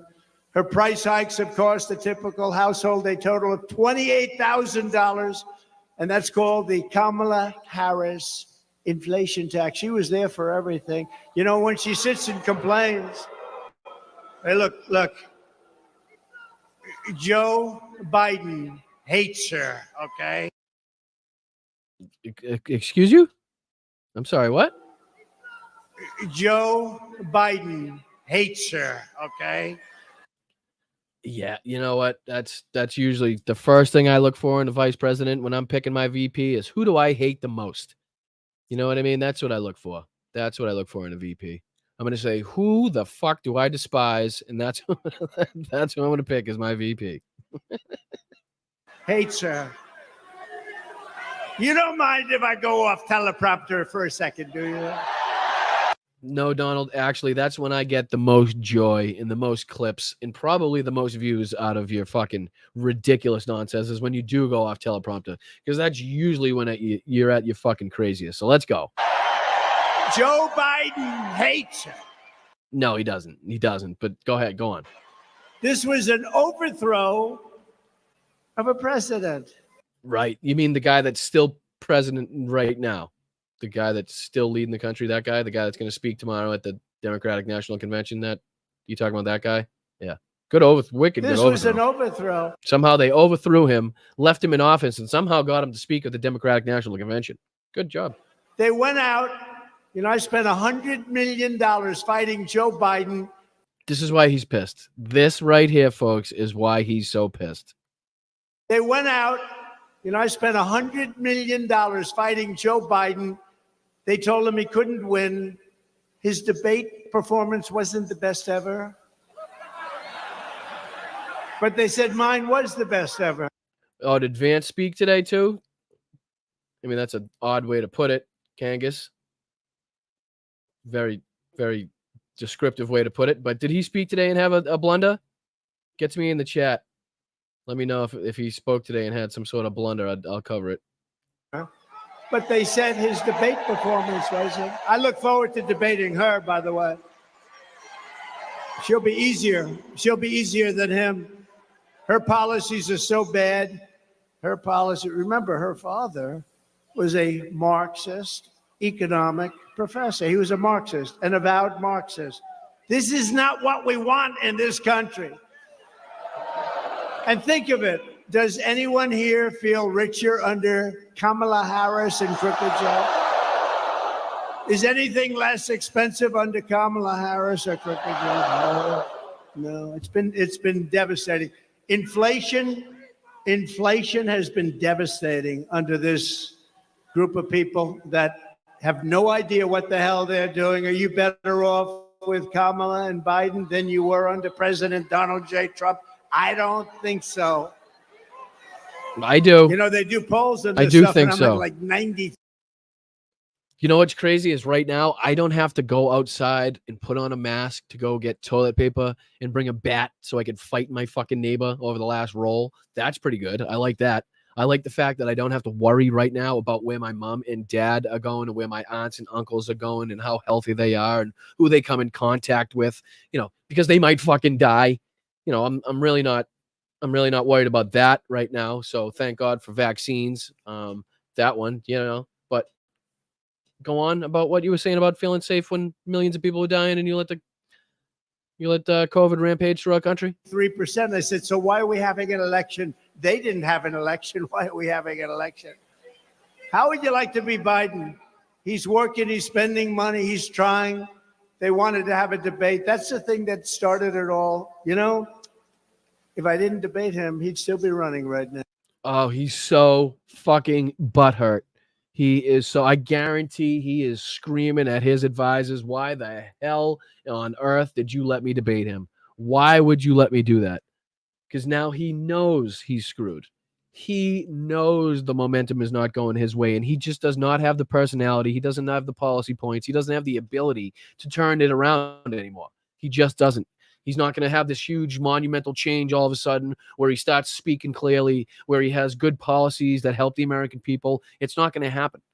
And his health and his decline, his fucking rapid mental decline is only getting worse day after day. Yeah. But I believe she will be easier to beat than him because she's a truly radical left lunatic. Keep telling yourself that. And with him, he never really believed it. Of course, I don't know if he knew anything. I'm not sure. But he didn't really believe it. It's his new tagline, remember? You know, he wanted to debate If we didn't have a debate, he'd still be there. Can you imagine if we didn't have a debate? Why the hell did I debate him? Why the hell? I guarantee that's exactly what he's saying and screaming at his advisors. She totally believes it. She wants to destroy our country. With 4 more years of Kamala, your finances will never recover. They will only get worse. They're only going to get worse. The stock market, and you have some of the most brilliant people on Wall Street saying this, the stock market is only up because they think I'm going to win. And if we don't win, according to many people, including one of the greatest Wall Street prognosticators. Right. I'd say this is far more important. Your browser has lost a connection to your screen share audio. Try screen share your browser restart if it continues a problem. What the fuck does that mean? Can I start it again? Can you see this? Make sure you can hear it. Make sure you can see it. Where's the volume?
Can I just say I love this fucking guy for some reason? You know what I mean? I just, like I said, I think I said in the last show, like it just feels like somebody you could have a normal conversation with. Like you could sit at the bar and have a normal talk about policy, about, you know, foreign policy, about what's going on in this country, about women's rights, about who, you know, how we should be able to love who the fuck we want to love.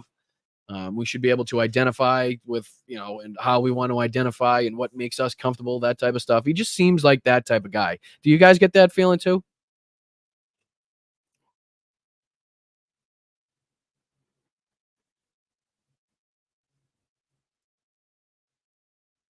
No sound? Hold on. All right. Hold on. Let's see here. I'm going to stop it. Let's try it again. Sorry about that. I don't know why I hear it. I don't know why it's not going out to you guys. Let's see here. I'll do this. I'm going to do this. Share it again. Let me know if you can hear it this time. Add it to stage. All right, one more try. If it doesn't work, I'll go to another one. And this is a leader who celebrates love in all forms that it comes by, that we love each other. And for the young people, you hear somebody talking about this, we have the right to send our children to school to be free from being shot dead in their classrooms. That's what it is. And this is a nation can ensure clean water, clean air, and a bright future for our children. So I have to tell you, we got 79 days. Yeah, it's a little low. It's a little low for me too. It's up all the way. But I'm sorry about that. I don't know why you couldn't hear it, but I'm glad you can hear it now. It's a little low, but as long as you can get it, as long as you can hear it, that's what I like. And you'll hear me say this. Doug's going to correct me on this. I say that's easy. We can sleep when we're dead. Doug said we can sleep on November 6th after this election is over. So you may be right. But look, coming into football country and being an old football coach, there's an old saying, you don't hope you're going to win. You prepare to win. And you give it the best you've got. And you know when that game's over, you want to know you left it all on the field. And that's all we're asking. Let's leave it all on the field. Let's get this thing done.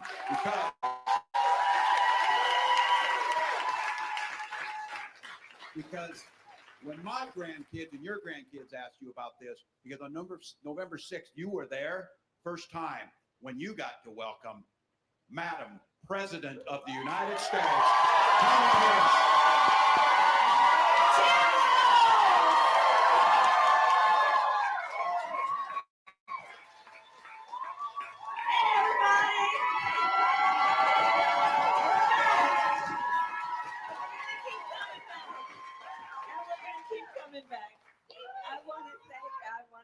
Everybody, I want to start with Tim Walz. Isn't he fantastic? I like to call him Coach Walz. And, you know, he's done so much for our country, and he's going to make an extraordinary vice president of the United States.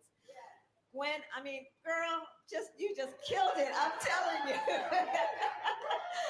I mean, you know, there's something, I don't know, my first grade teacher, Mrs. Frances Wilson, attended my law school graduation. I just love teachers. I think anyone who decides to become a teacher, it's one of the greatest gifts that one has that they give. And I thank you, Gwen, for doing all that you have done. I'm not sure, Lisa. I know they're doing like a little, I think they called it like a little bus tour. I had it written down. They call it the Road to Chicago. It's called the Road to Chicago, end quote, bus tour, making several stops today in Western Pennsylvania ahead of Monday's DNC convention. So I think it's just a couple small, intimate stops. It could be donors. I'm not 100% sure. Not 100% sure. Thank you. And my husband is Doug. You are doing so much, and you've been traveling all over our country, and I want to thank you. And you are going to yet again make history as the first gentleman of the United States.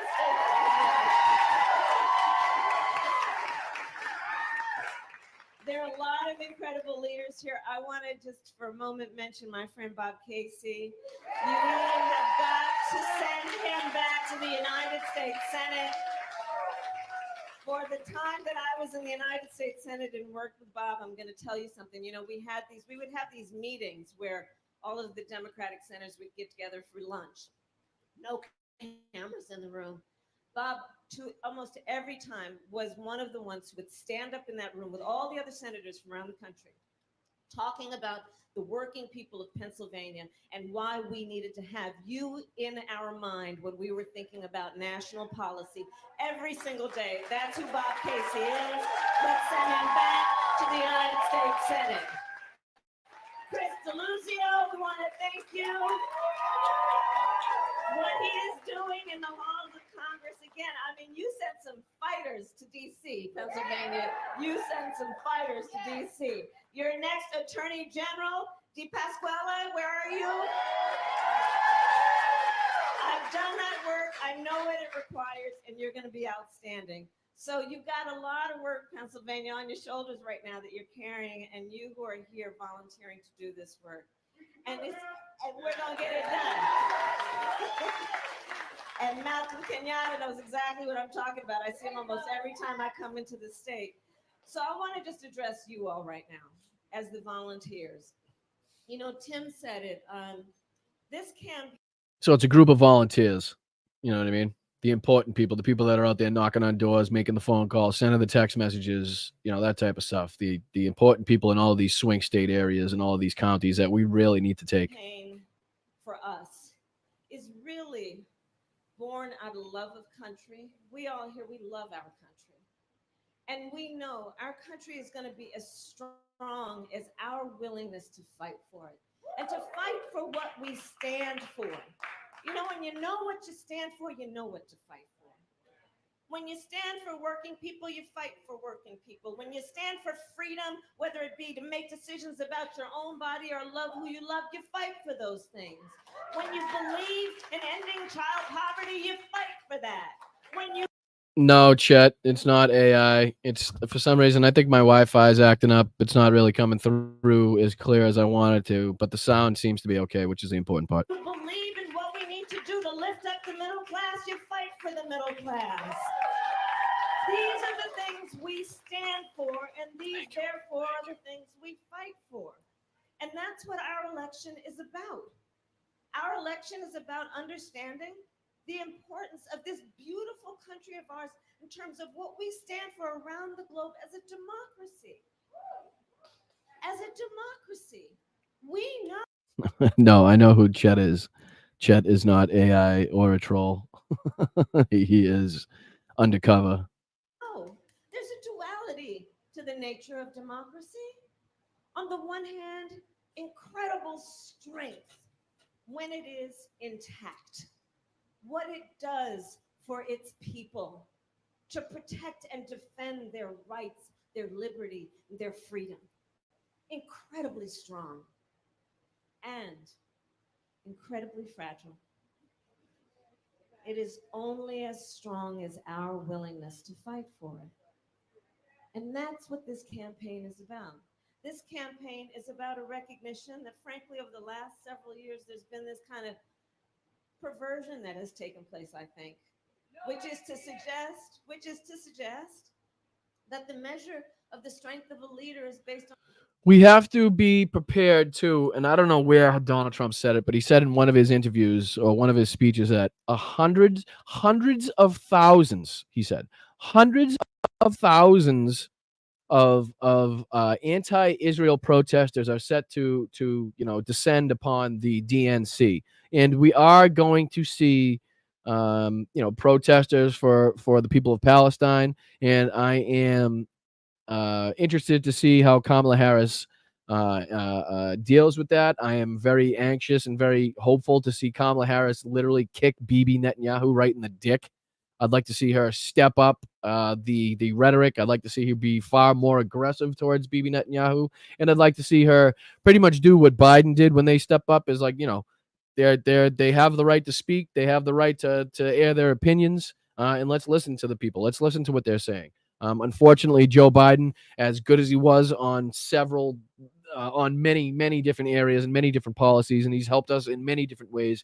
In my opinion, he has been absolute shit when it comes to dealing with Israel, dealing with Bibi Netanyahu. I think that's where his conservative side really has shown. Otherwise, he has been far more progressive than we thought. But in that one area, I think his conservative side, his old love for Israel and not understanding or dealing with Bibi Netanyahu in an aggressive way has really hurt us in that area. So I'd like to see Kamala Harris make a change from Joe Biden's policies and standpoint in the area, and change it to a little more aggressive approach, and telling Bibi, listen, we're not going to send over any more weapons. We're not going to send over shit if you keep using them in the way that you're going to be using them. If you can't find a way to use your special forces, which are supposed to be the best special forces on the fucking planet, if you can't find a way to use those and minimize civilian casualties and go in and get the people that you're supposed to be getting, even though we know this is a fucking endless war, you cannot eradicate Hamas in its entirety. It's a fucking losing fight. But anyways, not to get too far into it, I'd like to see Kamala Harris get far more strong with Bibi Netanyahu, basically. On who you beat down, when what we know is the real and true measure of the strength of a leader is based on who you lift up. That's what we see as strength. We know what Like Hal says, a rising tide lifts all boats, baby. strength looks like. That's what strength looks like. Anybody who's about beating down other people is a coward. This is what strength looks like. So There's been some, not enough, Susan, and you're absolutely right, why more people don't infiltrate Donald Trump's rallies and actually cause a scene. Obviously no violence or violent rhetoric or anything like that, but in the same way that the Palestine protesters do to the Democrats, I would love to see and more people step up to go into these Trump rallies and cause a stir. I know they have. I know they've done it before. There's been several instances. We can go as far back as remembering when Donald Trump said he would pay for the lawyer fees to anybody that beat up one of the protesters. And remember how he said, "Oh, we know how they'd handle them back in the day, and what would happen to these people back in the day if they did that." We remember what he does to those people. But I would love to see more people do it. You're absolutely right. Absolutely right. we know what we are about. We know what we stand for. And one of the beautiful things about these next 79 days is what the people in this room have already been doing and know. Let's build community. Let's reinforce community. You all as volunteers, what you know. Yes, Chet, we'll just add it to the tab, I guess. I'll take $2 off the tab. And we're going to spread the word is how you can look at the face of a perfect stranger and see in their face a neighbor. That we see in each other our connection, our interdependence, what we see in each other, which fortifies and reinforces that the vast majority of us have so much more in common than what separates us. That's what this campaign is about. Yes, it is about winning, and we will win. And we will win. God willing. And through these next 79 days, we will continue to build community, build coalitions, and remind each other we are all in this together. So I thank you all so very much for what you are doing. Now let's get back to work, shall we?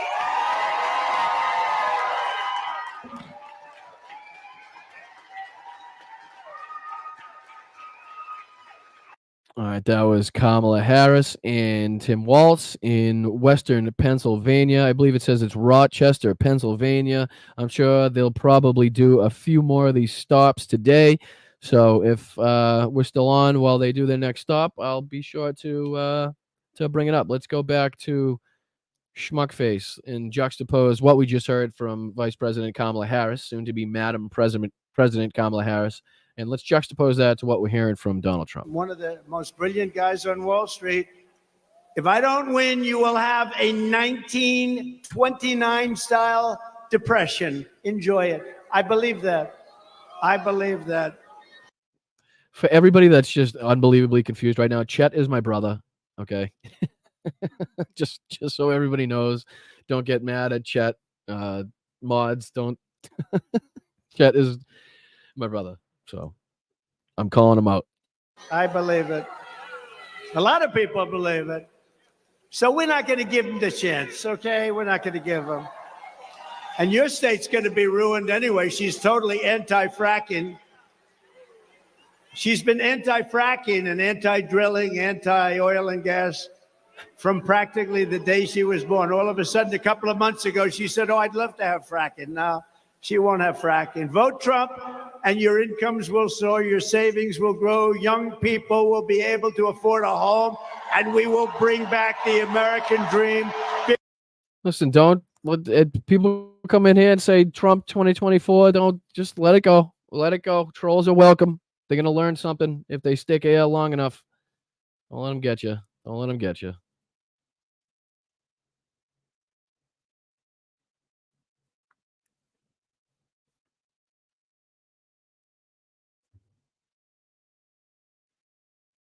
It'd be good if I played the right video. That'd be cool. Anyways. Bigger, that we are going to bring it back. Bigger, better. Front row Joe. What the fuck Bigger, was that? How did he just, what the fuck? Front row. Is this his, oh my God, I know what this is. This is him trying to show energy, right? This is him trying to get energized. Back. Bigger, better. Front row Joe. Bigger, better, and stronger than ever before. We're going to bring it back. Look at all these front row Joes over here. They've only been, we have a couple of groups here. They're at about 222 events. Front row Joe, stand up, wave your hand. Do you guys think? We'll just make up a number like we do every other fucking rally. Patriots. But I have another group from a place called North Carolina. Has anybody ever heard of North? We love North Carolina. The beautiful ladies over there. Mind you, he's in Pennsylvania. This is number what? 217. So this is number 217. And supposedly they're happily married. How the hell does that work? Look at them. They're beautiful, and there's a husband. Are you a husband? Who are you married to, husband? Oh, that was a wise choice. Beautiful, very nice. How do you handle it, right? How do you handle it? But they're great women, and they've been with us from the very beginning. They were with us from the beginning in 2016. when we had the 4 greatest years this country has ever had. They were with us then. Thank you very much. North Carolina. We're doing well in North Carolina. Thank you, darling. It's nice to not have to travel to California and other places, right? Yesterday, Kamala laid out her so-called economic plan. She says she's going to lower the cost of food and housing starting on day 1. But day 1 for Kamala was 3.5 years ago. So why didn't she do it then? So this is day 1305. We're at 1305. So What? 1305. We're at 1305. So why isn't she doing it now? Why doesn't she get away from her nice little place with her wonderful husband, go to Washington and do it now? You could do it right now. Why does she go to the convention? Because it's a rigged convention, obviously. She got no votes. A rigged convention. Now the Democratic National Convention is rigged, ladies and gentlemen. We have done it. We have finally managed to do it. We have finally managed to take control of all. Can you say it with a straight face? A rigged Democratic National Convention. He had 14, Sleepy Joe had 14 million votes. He did have 1,400 million, 14 billion, trillion, 46 million, 6. She got no votes. She failed. She was the first one out. She failed. She never got to Iowa. Great state, Iowa. We're going to win it big. The farmers love Trump, and I love the farmers. But she never got to Iowa. She was the first one to quit, and now she's running for president. I don't know. Somebody's going to have to explain our system to our many enemies all around the world. They're watching this saying, this place doesn't make a lot of sense anymore. Everything Kamala Harris says is her speeches is a lie. She gets up and just lies. I was watching her yesterday. She talked about all the taxes I was going to raise. I never said that. I'm lowering taxes. Yesterday, she got up. She started ranting and raving that Donald Trump wants to put a tax on gasoline, a tax on food, a tax on medical. Yes, Donald, your tariffs. You want to put tariffs on everything. You don't understand how tariffs work. Okay? Education, a tax on clothing, a tax on every single thing that was ever invented. Your hat, he's going to tax. Your shirt, he's going to tax. He's going to tax your wife. He's going to tax your husband. And I'm saying, I never said any of that. They make it up. I mean, here's the truth. Kamala wants to put massive taxes on American jobs and American industries. I want to cut taxes on Americans while putting tariffs on China and foreign countries to bring our jobs back home to Pennsylvania and to take in billions and billions of dollars. I'm the only one that ever took in any money from China. China was really hitting us hard, ripping us apart. 10 cents. No other president ever took in 10 cents. That means many, many presidents. And what happened is I put a tariff on, then I raised the tariff. We took in hundreds of billions of dollars from China. And Biden can't, it's so much money. He's trying to rescind it for a couple of reasons. Number one, he got a lot of money from China. Didn't he get 3.5 million, 4 million that they know of? What? What? Are you attributing your talking point of the mayor of Moscow's wife supposedly giving Joe Biden $3 million, which never happened because it went to Devon Archer and a totally separate subsidiary of their company? Are you just kind of twisting that around now? I'm confused. Where did the 3 or 4 million from China come from again? But he got a lot more than that. His family made a lot of money with China. Oh, I got a good one. Hold on. Remember this one, Donnie? Talking about China. I don't know why he talks about China. Remember this one? I just sold an apartment for $15 million to somebody from China. Is that why you got the $15 million out of the Chinese bank account after $17 million was put in there? Is that why you, as president of the United States, is that what was going on? Did you sell an apartment that somebody never looked at, lived in, or fucking occupied ever?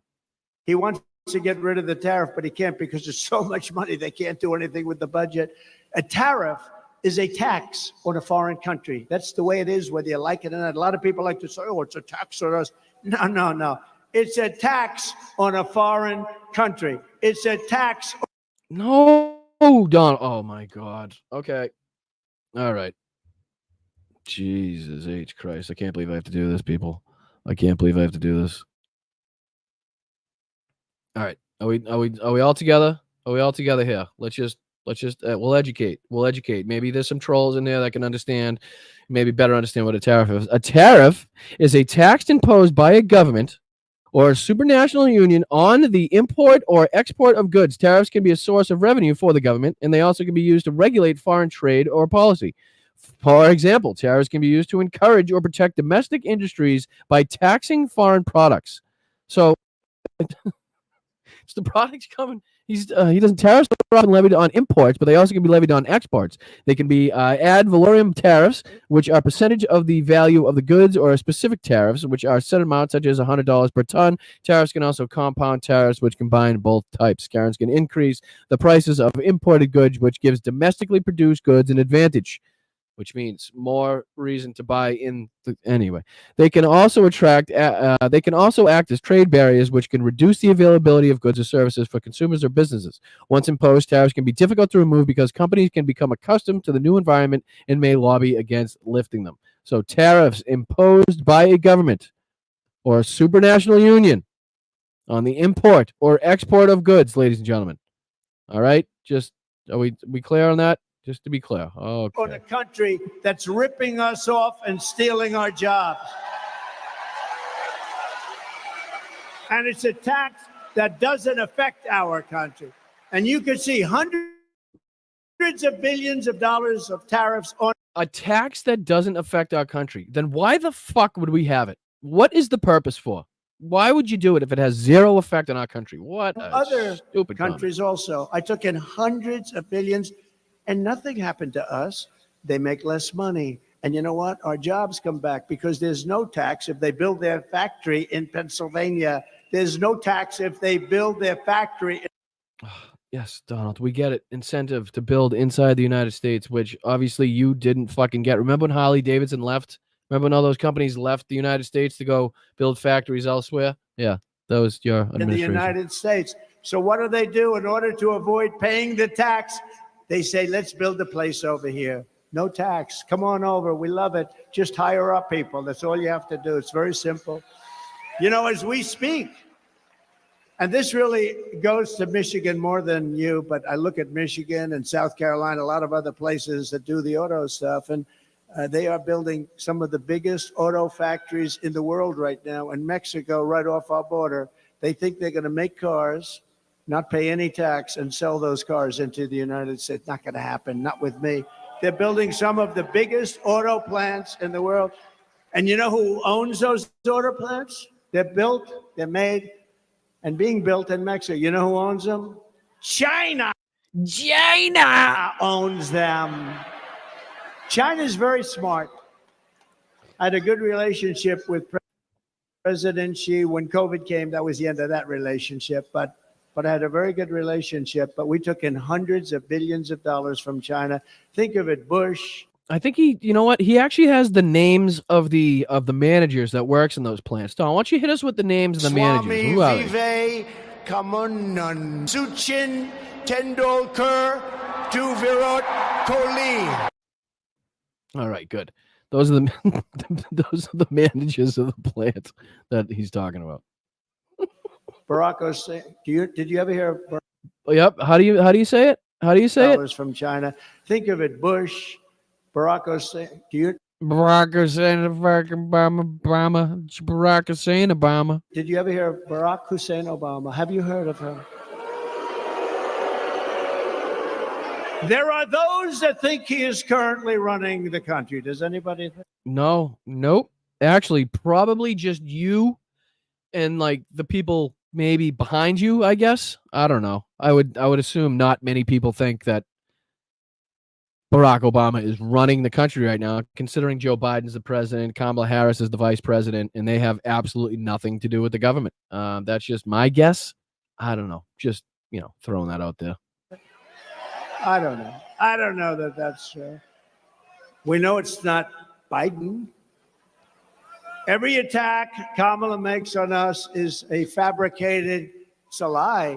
She's sort of a bad storyteller. She doesn't know how to tell a story very well, but she gets caught. She gets caught up in her own words. She's not a very good wordsmith, they say. All right. Can we let's take 2 steps back here and listen to the wordsmith at fucking work. Let's see how he sets up this attack on Kamala Harris. Let's hear these fucking perfect words. What's he have? I think he has the best words. I think I have that somewhere. What's he have? Words. No words. Yeah, I have the best words. But there's no better word than stupid. Gotcha. Storyteller. She doesn't know how to tell a story very well, but she gets caught. She gets caught up in her own words. She's not a very good wordsmith, they say. I don't know. We're going to find out. We're going to have a debate at some point. They gave me Yes, the debate is September 10th is the first scheduled debate, supposedly, between Kamala Harris and Donald Trump. worst network to me is ABC. Worse than NBC. Okay, here we go. George Slopadopoulos. Yep, get it out. Worse than CBS. Worse than CNN. The home of George Slopadopoulos. A nasty guy. I said, George, I've had you up to here. So he's a nasty guy. Isn't it? I've had it up to here with you. I don't know. The hatred. And yet when he interviews Biden, like 2 weeks ago, he interviewed Biden. It was like the nicest interview. What flavor ice cream do you like? George, I tend to like vanilla very much. With me, they get into a lot of subjects that a lot of people don't like talking about. But ABC's the worst. And that seems because they won't do it on Fox. They've turned down the Fox. I've approved 3 debates. They've approved 1. The only one they've approved was their network. And now it came out in the New York Times, of all places. Again, words of the English language that we do recognize, right? Like when you listen and you're like, okay, I know that word. I've heard that word before. But then when you put them all together in the fucking sequence that he says them, you're like, wait a minute. That just makes absolutely no fucking sense whatsoever. Right? Like that's not how words work. That's not how the English language works. That's just not how it goes. I don't know. I know the word you're saying, but why are they in that order? Is that the head of the news and the head of the whole thing practically is Kamala and her husband, lovely husband, best friend. Her. Oh, all right. Husband, lovely husband, best friend. Just blurred it out. And her husband are best friends with Kamala. Oh, that's tough. And her husband. And I'm supposed to do the debate. But, with Biden, they thought I wouldn't do it. So they offered me something that I couldn't accept. They said, the debate is at CNN in front of no audience. So far, I'm 0 for 2. And I see they didn't want to do the debate. That would have been a good idea if they didn't do it. But I was going to accept anything. Then I guess we'll do it here too, right? We'll accept. Rambling, incoherent fucking nonsense is what we're listening to right now, ladies and gentlemen. And I appreciate you being here at Blunt Politics. I'm Boston Brian. If you would kindly hop out and hit the like button, share it out to your friends and family, that would be fucking fantastic. It takes 2 seconds. And if you want to go even further, you can become a channel member. Hit the join button somewhere down there. $2 a month. Help the channel out really well. Let's see here. I also have patreon.com/Boston Brian. You can check that out. Just getting this out of the way because I never say it at the beginning of the show, which is really when you probably should say it. Accept anything because otherwise she's not going to debate. She doesn't want to debate. But they said CNN and no audience, and we want to have you sit down. I objected to that. They wanted us sitting behind a desk. I said, give me a break. We have to at least stand for the American public. Wouldn't that be nice? So that was the only. He's still talking about debating Joe Biden. Like he is desperate to be able to cling on to any sort of ground he gained off of Joe Biden's back. Like the shit that he says about Joe Biden, he's dying to still use that because, like he says, he spent $100 million against Joe Biden, and they switched teammates. Only thing. And I would have done it if they insisted. No, I would have sat down if they insisted, but I thought it was sort of a little strange. But I had Dana Bash. Was it strange at the National Association of Black Journalists event when they sat down and had a conversation with you? Why is that so like awkward? I had fake Tapper, but I have to tell you, they were very fair. I really thought they were very fair. So Jake and Dana, nobody knows how to say her first name. Is it Dana or Dana? Nobody knows.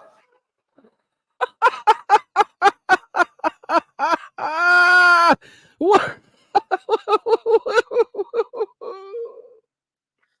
Like,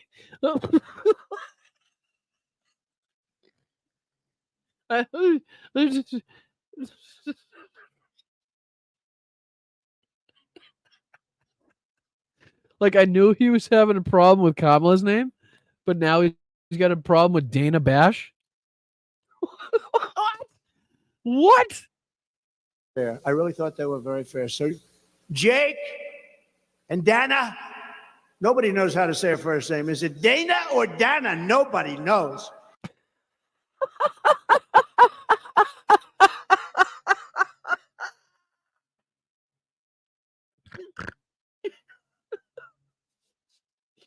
Is it Donna or Donna? Is Dana, Donna, Dina? What? Oh shit. Been going on for 20 years. She's been around a long time. Is it Dana or Dana? And now the fake news will say Trump didn't know how to pronounce her first name. She doesn't know how to pronounce. No.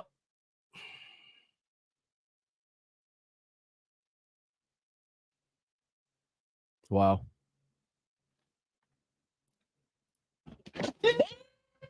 I'm pretty sure that Dana Bash knows how to say her first name.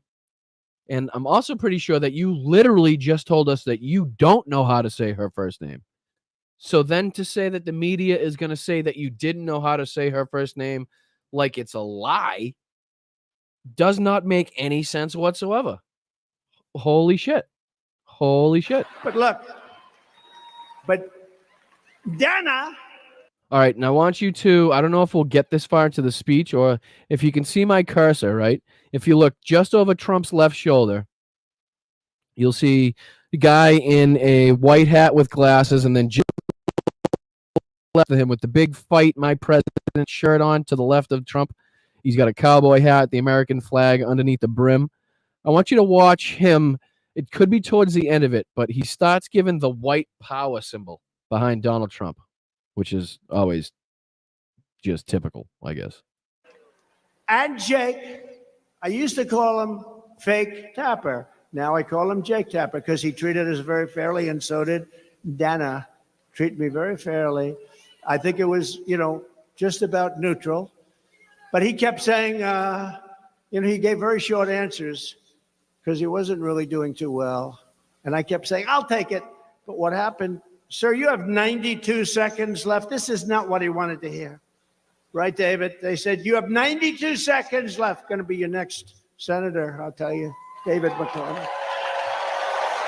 I hope you can vote for him. I hope you vote for him. I hope you vote for him. He's a great gentleman, great hero, actually, in many ways. He's a great guy. But so they gave me this thing, and they assumed I was going to turn it down. So I have the wrong network. I have the wrong anchors. I have no audience. I like an audience. I love people, It's oftentimes a mistake. Everything was wrong. So what we'll do is we'll offer him this thing that he can't accept. He won't accept it. And then we'll say, Trump didn't accept the debate. He's afraid to negotiate against Biden because Biden's so sharp. He's so sharp. He's sharp like a razor. So, but I surprised. Is that supposed to, wait a minute. A razor is sharp. Like he's supposed to say like sharp like a spoon, sharp like a butter knife, sharp like something that's not sharp, I guess would be something. He's sharp like a razor. So, but I surprised them. I said, I'll take it. I'll take it. And people said, are you crazy? I said, look, it's the only way you're going to debate. If we do anything else, they're not going to accept it. And these people are the same way.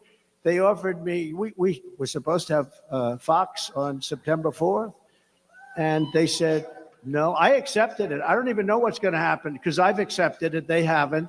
So maybe they show up, maybe they don't. But I think it's sort of on for September 4th, but I don't think they're going to come. And then we go and we do the debate with ABC. ABC. Very low energy Jeb. This is a very low energy Donald Trump. You agree? Like this is like that's why I think he was trying in the beginning where he started. He got all fucking ragey. I think he's trying to show that he still has some gas in the tank, but really the tank's just it's running on fumes at this point. Again, I call it ABC fake news. So bad. They're so bad. They're so dishonest, in my opinion. Very dishonest people. But I find them to be the worst. And I'm a professional at this, you know, because I watch who treats me the worst. Now, NBC is horrible. CBS is horrible. They're all horrible. Horrible. Every single one of them is horrible. These are horrible human beings. But who treats me the worst? ABC fake news treats me the worst. And that's where they want it, where her best friend, it just came out the other day, nobody told anybody about this, is the head of the whole deal, right? But I'll probably say, I'll take. What the fuck is he talking about?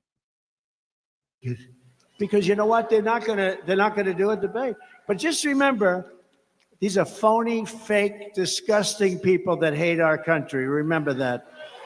Right. Again, the whole unity thing. Donald, can you speak on the unity of the country, please? Can you speak on how are you going to bring the country together, Donald? Phony, fake, disgusting people that hate our country. Remember that.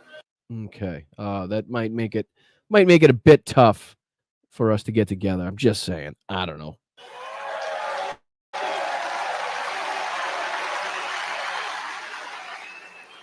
And also remember that every attack that we make on Kamala is something that she said on tape or something that she's actually done. You know, all of these attacks are things because she said all of it.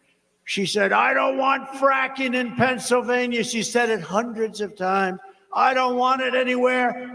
Then a couple of months ago, when the polls are showing that she's getting clobbered, well, actually, nobody actually thought they were politically correct. They wanted to be politically correct. Actually, Mary, honestly, what we see is just kind of like a little snippet. I'll probably run out of time, but at the end of this, there is a point where you can see, or it might be on Twitter. I might be able to find it on Twitter, an angle where somebody takes a video angle and there's just empty seats everywhere, even just to the right of, like if I'm Donald Trump facing the crowd, just to his left, our right behind them, there's a ton of empty seats, especially in the upper ring. I'll see if I can find it. Because they wanted, you know, they had 11 different people and they put her name in to be number 12 and they had a vote. She came in last. So she picked somebody. Think of it. How about the guy she picked? How bad is he? Right? How bad is that guy? David, where did these people come from? You know, he recently signed a bill in a state that I love, but a state that hasn't been won by a Republican because it's a corrupt state. But the people are not corrupt. The people are great. Since 1972 has it been won. Think of that. And I thought we won it twice. I said, all right, let me see if this works. I'll go to this other one.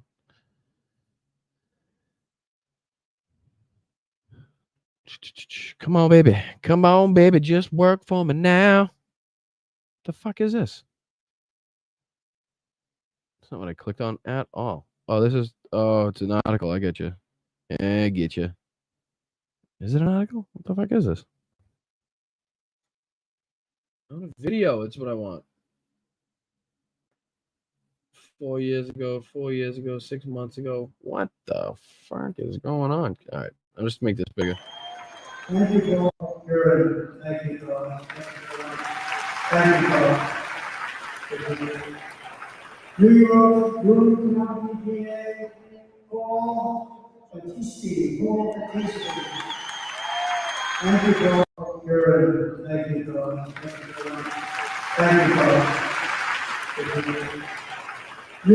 Look, hey, looking a little fucking sparse, if I do say so myself there, Chief. Looking a little. Bye, Frida. Have a great day. Appreciate you. Thank you for joining us. But looking a little sparse here. That's a lot of empty seats I'm looking at.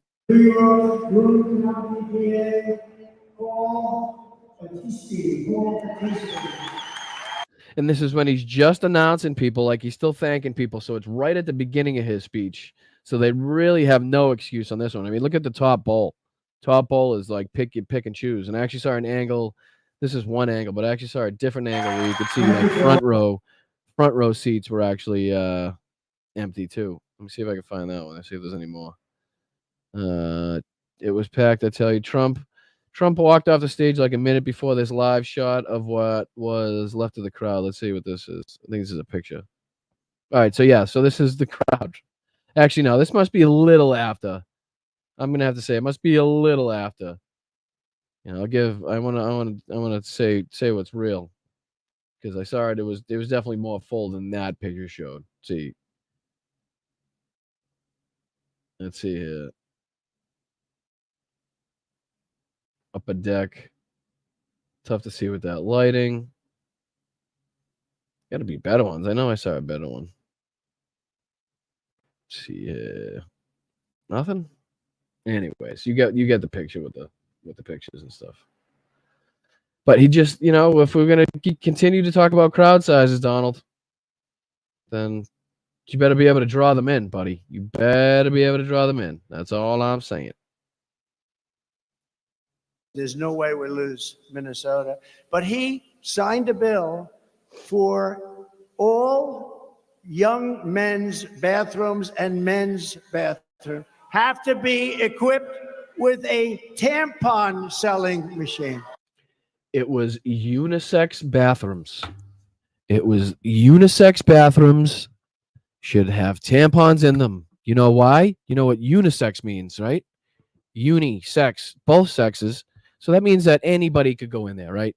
Which means it should be prepared for anybody for any not true. Somebody said not true. I hope I think I think you're talking to Trump on that one, if I'm guessing correctly, right? So, yeah, there's no way he wins Minnesota, Kate. You're absolutely right.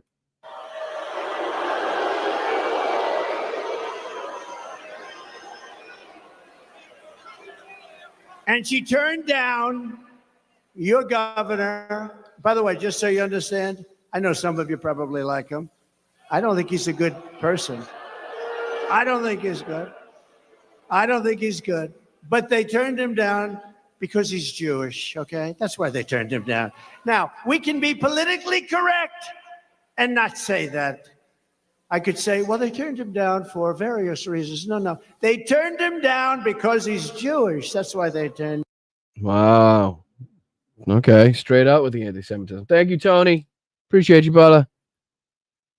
For various reasons. No. They turned him down because he's Jewish. That's why they turned him down.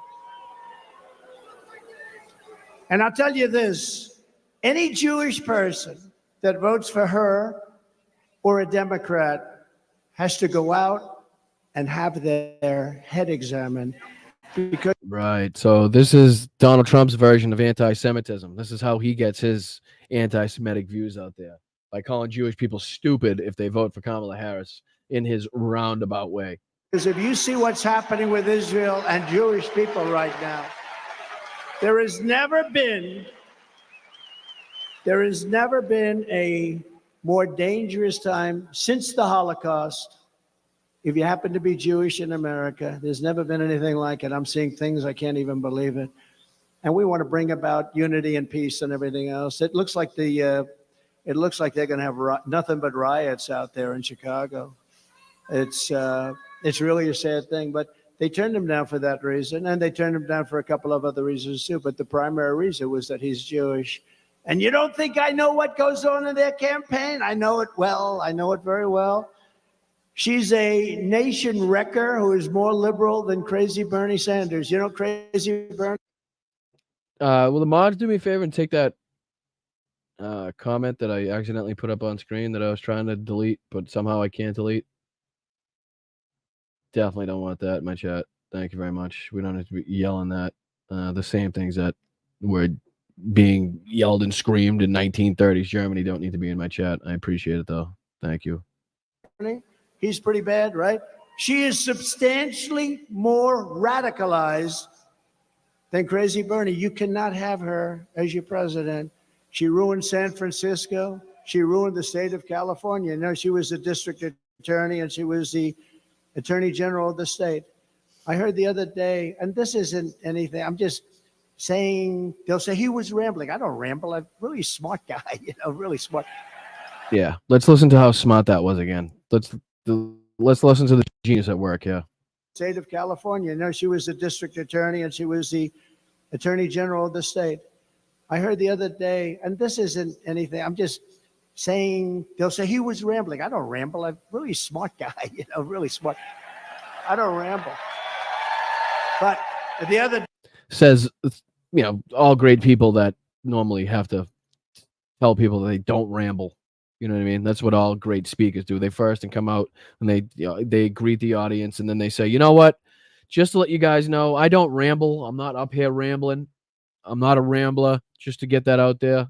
All great speakers have to say that. day, anytime I hit too hard, they say he was rambling. Rambling.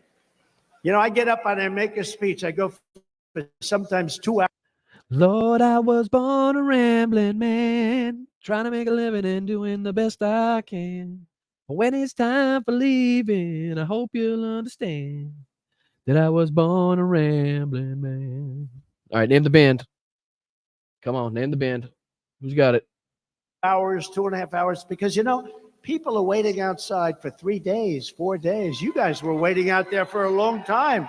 Front row Joe. My father was a gambler down in Georgia. He wound up on the wrong end of the gun. But I was born on the backseat of a Greyhound bus, rolling down Highway 41.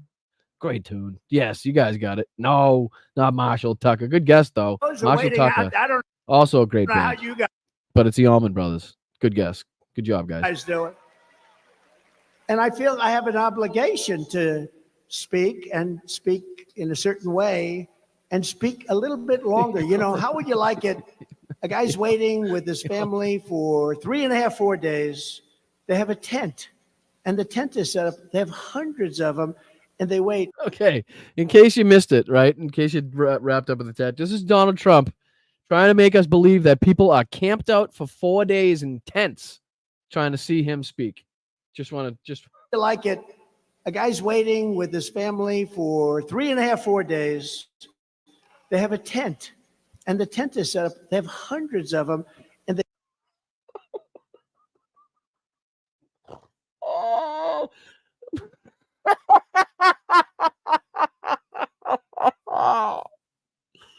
Oh, that's too good.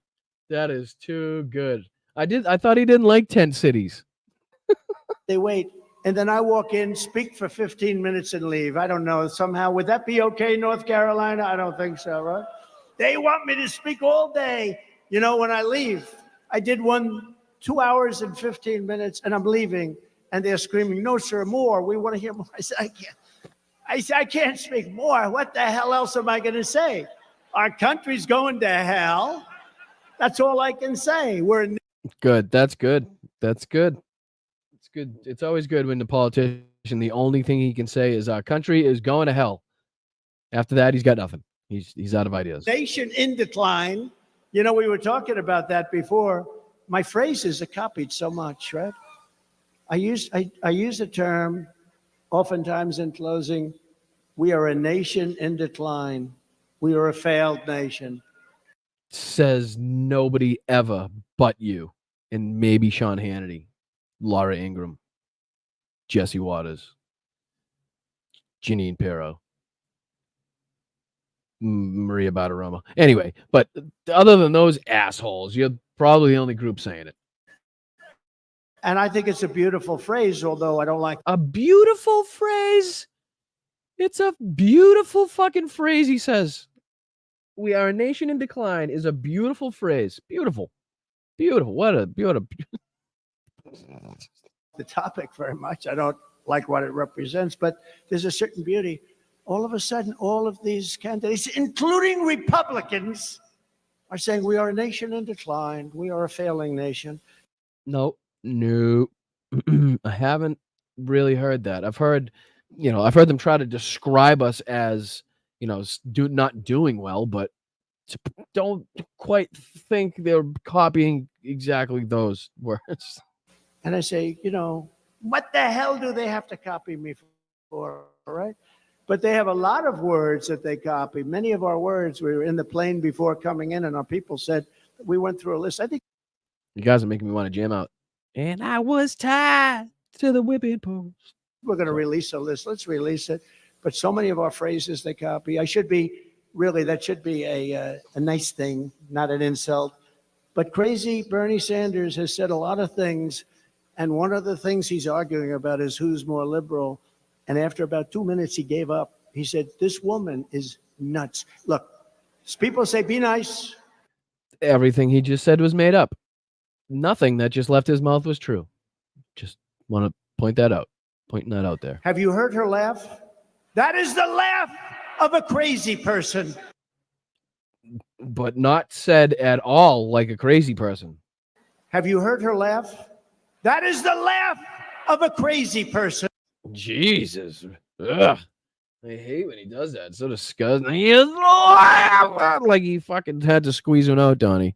What was he doing? He was squeezing one out. He was doing one of these. This is actually called the Trump solo.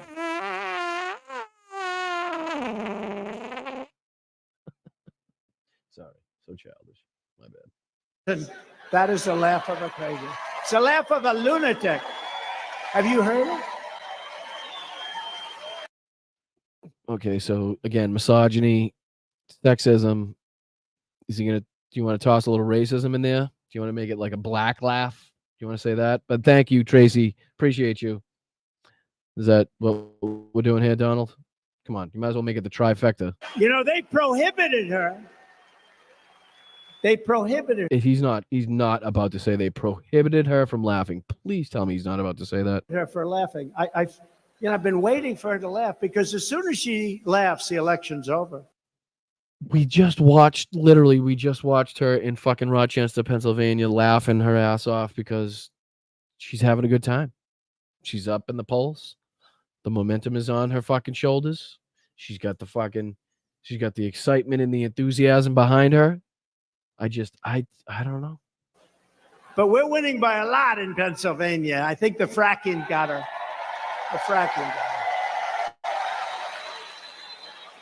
But she has been prohibited from laughing. She used to do an interview. She, who the hell laughs at? Okay. I'm going to make this bigger. I'm going to let you guys see this. I'm going to replay it one more time. And you tell me this is not somebody that is losing their fucking marbles. But she has been prohibited from laughing. She used to do an interview. She, who the hell laughs at an interview like that? I'm interviewed all the time. I may smile. I mean, they're asking you questions about things that it's not like a comedy club. And she'd break out. That's one of the reasons she refuses. Okay, ladies and gentlemen, that is the presidential candidate, the Republican presidential candidate to become nominee of the president. I can't even keep straight face. Literally, it's so high. Like to say that's the fucking Republican candidate for president is just, I don't know. That's what you guys got, huh? This is what we're up against. This is what we're dealing with. Okay. Just to do interviews, I think, because she laughs. It's so horrible. No, it's so horrible. But, she hasn't done an interview like in 30 days or something like that. And I do one every day. If I pass, I just did one backstage.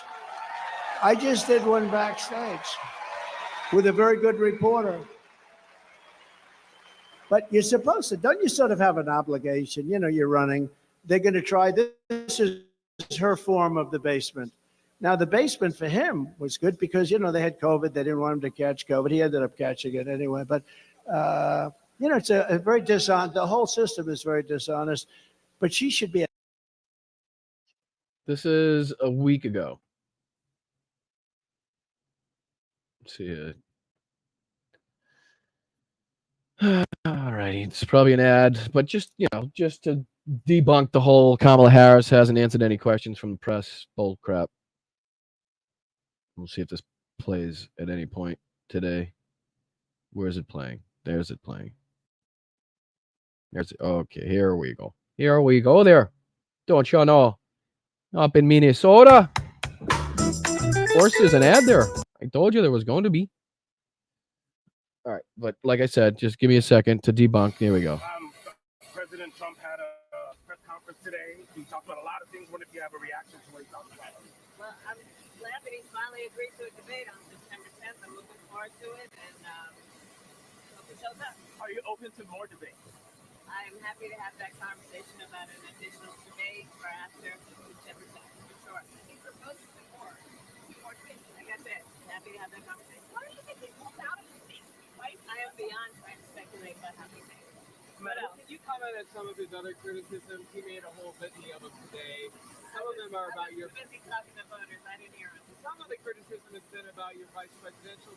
All right, so you guys get the gist. Kamala Harris talking to reporters, answering questions. There's been several moments like that. Again, I think we've talked about her strategy to not do like a full sit-down one-on-one interview yet until after the DNC would be my guess. I think it's been really a powerful strategy. I think it's really been an effective strategy. Are there some downsides to it? Yes, there are. But I think there are absolutely more upsides and more advantages that we've gained so far from that strategy than negatives. She hasn't done anything, but she's prohibited from laughing. They said your laugh is horrible. Never laugh ever. So she's walking around with her mouth like almost sealed shut. She won't laugh. I want her to laugh. And then we'll just claim victory. Ladies and gentlemen, I'd like to thank you very much. He's now spent the last, I don't know, what is it, 3.5, 4, 5 minutes talking about Kamala Harris's laugh, right? At a rally, at a presidential campaign speech. He has now just spent the last 5 minutes talking about a laugh. Just putting that out there. Just putting that out there. But we have a little video that we just put up. Would you like to see it? Go ahead, just what? Yeah, I am radical. We need to get radical about what we are doing and take it seriously. As President of the United States, I am prepared to get rid of the filibuster to pass a Green New Deal. There's no question I'm in favor of banning fracking. We have to have a buyback program, and I support a mandatory buyback program. I believe it will totally eliminate private insurance. Let's eliminate all of that. But would you support changing the dietary guidelines? Yes. The food pyramid. What would people Yes. to reduce red meat specifically? Yes, I would. Raise your hand if your government plan would provide coverage for undocumented immigrants. Where do you stand on defund the police? As the modern day, there's a perception. Ice in this? I see none. Over the years, and right up until the present, she wanted to openly defund the police. How do you like that? In Minnesota, when they were burning down the state. If he did, he needs to fucking fire that doctor as soon as possible. What did they do? Fucking stretch his neck?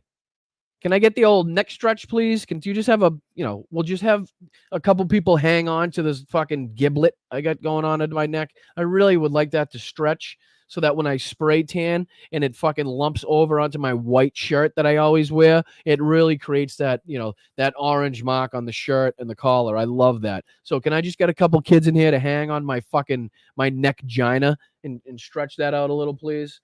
I don't think it's looking well. I think I need a stretch. Vagina. No, what is it? Vagina. Yeah, that thing. He needs to stretch it. And in particular, Minneapolis, they were burning it down. Remember the CNN fake reporter? He got up, the one with the nice shaved head. He got up.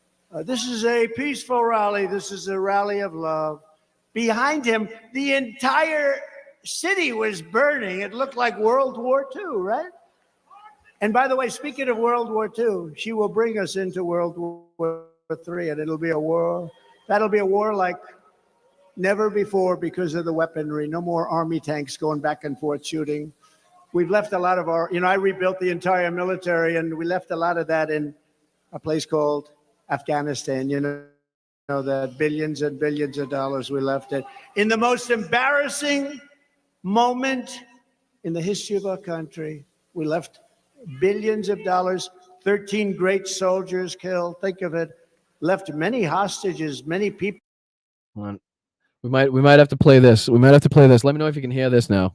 2 seconds. Let me know if you can hear this.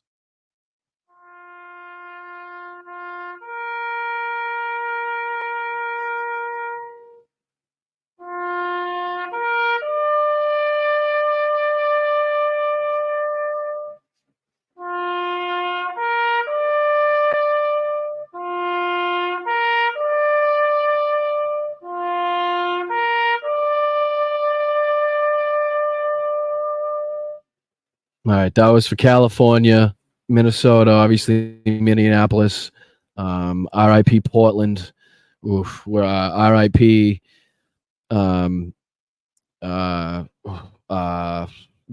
Wisconsin's gone, RIP Massachusetts is just a lost cause, RIP them all, just RIP. Next time I'll have to take my hat off to California. I mean, losing California is huge. It's tough. People have been left behind.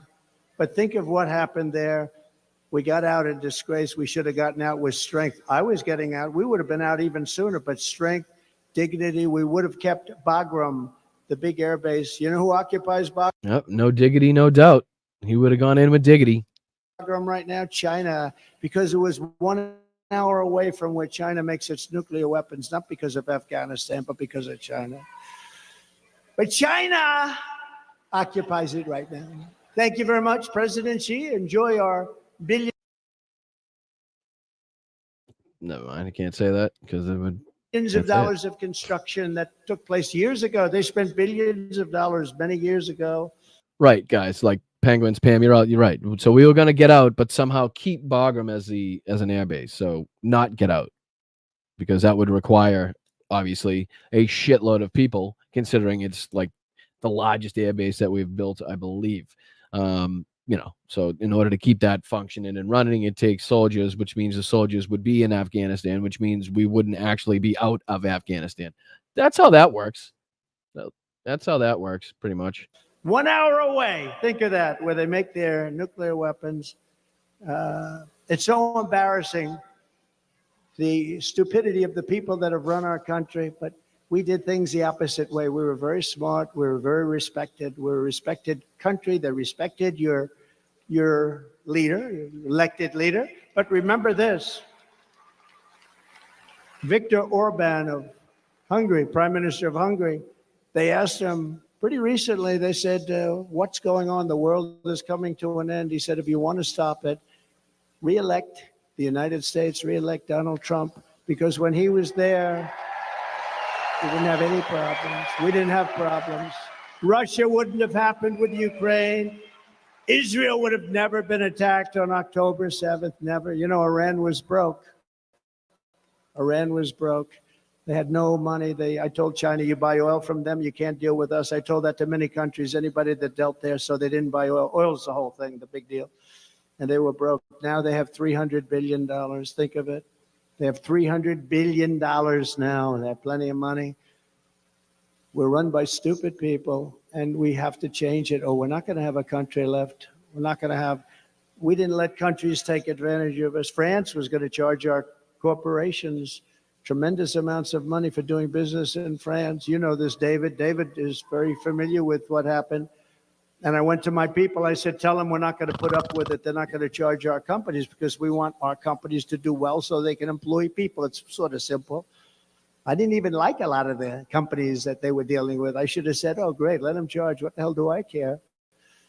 But they're American companies. And I said to Emmanuel Macron. I said, call him because my people failed to make a deal. I said, you make a deal, you have 1 week, come see me. At the end of a week, they came to see me. Good people, smart people, very smart people. Secretary of Treasury, smart guy, Mnuchin, others. They came back to see me. Sir, we're not able to make a deal. They're going to charge our companies a tax. I said, no, they're not going to do it. You don't understand. They're not going to do it. Come back and see me. You have 1 more day. They came back. Sir, they won't do it. They've already passed it in their so-called legislature. We're not going to do it. They're not going to be able to stop it, sir. I said, we'll stop it. Get Emmanuel Macron on the phone. I got him on the phone. Emmanuel, how are you? So nice to talk. Oh, Donald, it is so nice to speak to you. It's beautiful. I wish I had his accent. I would have been president 20 years ago. But I said, Emmanuel, I understand you're charging our companies a lot of money. Oh, well, you know, this has been in the works for many years, Donald. And yes, it is done. It is really done. There's nothing we can do about it. I said, okay, they did the right thing. They did the right thing. And I just have such respect for them. I had to skip ahead. I can't deal with that fucking. Sir, I told him, yes, sir, he would, sir. He cried about it, sir. Inflation, fucking tariffs, sir. Job they've done against, and you know, the radical left plays the ref. You know, the great Bobby Knight, he supported me. He used to fight with the referees all the time, scream at him, Bobby, please don't do that. It's not going to work. He said, you're right. It's not going to work now. It's going to work for the next one. And the next call, there'd be a flagrant foul and they wouldn't call it. They didn't want to get screamed at. The radical left harasses our judges and harasses our. It's the radical left that harasses the judges. You have to be out of your motherfucking mind to believe that, honestly. How long and how many press conferences and how many speeches has this guy talked about the judges that he's facing? Please, how many times has this guy told his fucking supporters to go after, and Don Jr. has told them to go after fucking the judges and call out the family? Holy shit, holy shit, holy shit. Harasses our judges and harasses our justices. They scream at him. They call him names. Oh, he's specifically referring to the Supreme Court and the 3 assholes that he put on there. They say they're incompetent. They're horrible. They're this, they're that. They should be impeached. They're constantly saying they should be impeached. But they're screaming. And you know what? It has an effect on some people. But so far, they've been very strong. It's really horrible. I believe it's illegal what they do. And I'm trying to give you things that you've never heard before, and this is true. I believe they are playing the ref. They're constantly criticizing some of our greatest justices. So again, if you're not really in tune to what Donald Trump's bullshit means, this is him trying to say that no Supreme Court justice or basically anybody that has power in the United States government should be able to be criticized. You should not be able to loudly and proudly criticize or protest is what's going on here. In case you're missing the translation, I'll play that back, but just in case you're missing it, that's what he's looking for. LWD, thank you, appreciate it. Heard before, and this is true. I believe they are playing the ref. They're constantly criticizing some of our greatest justices and a lot of great judges. You know, I kept hearing so much about the Florida case because, you know, they weaponized our system, our government totally weaponized it. First time it's ever happened. And they said, my biggest case is in Florida. And we had a very brilliant, I don't know the judge, but a fair. You appointed her. Oh my Jesus. He appointed fucking Eileen Cannon, or at least approved. Let's see. Trump. I want to make sure I'm getting the facts right. I'm getting the wording right. Let's see here. Oh shit. What's her fucking name? Amy Coney Barrett. Let's see if that works. Right here. Oh, he nominated her. I'll get the wording right. President Trump nominates Amy Coney Barrett for a Supreme Court seat. So he doesn't know her. No idea. Just never heard of her. What are you talking about? I don't know this lady. How the hell would I know this lady? There's just no way. Never heard of her. Is that me? Oh my God, that might even be me with her. Is that me with her? Hold on. Hold on. Let's see. Are you guys together on this?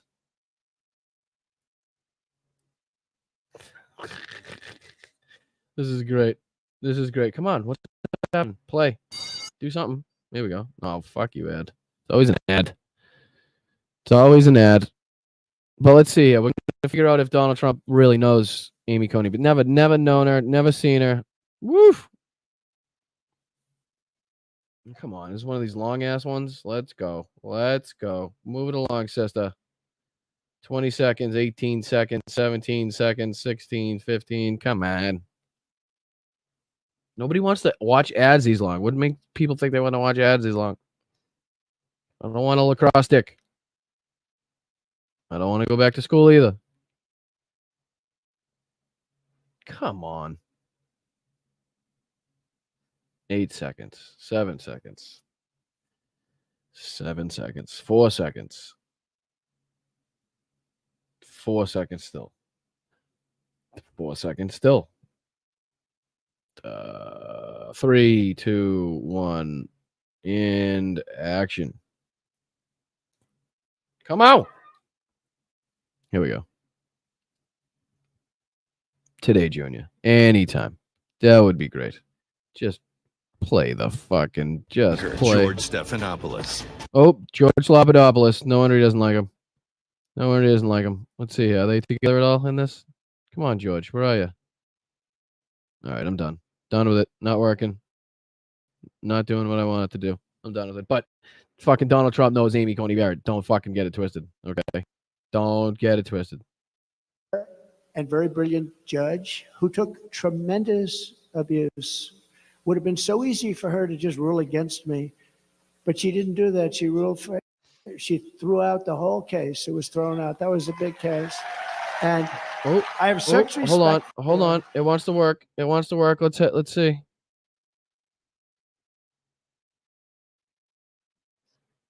Let's see if it works. Supreme Come on, Court baby. For Here we Justice Antonin Scalia, a highly go.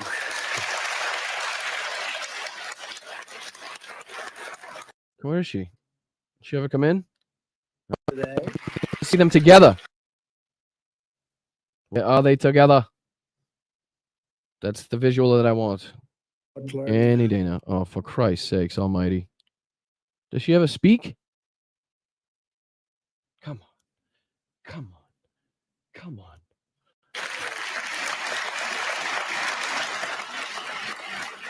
Oh, there's Melania. Melania made. Oh, there she is. There we go. Decide cases based on the text of the Constitution as written.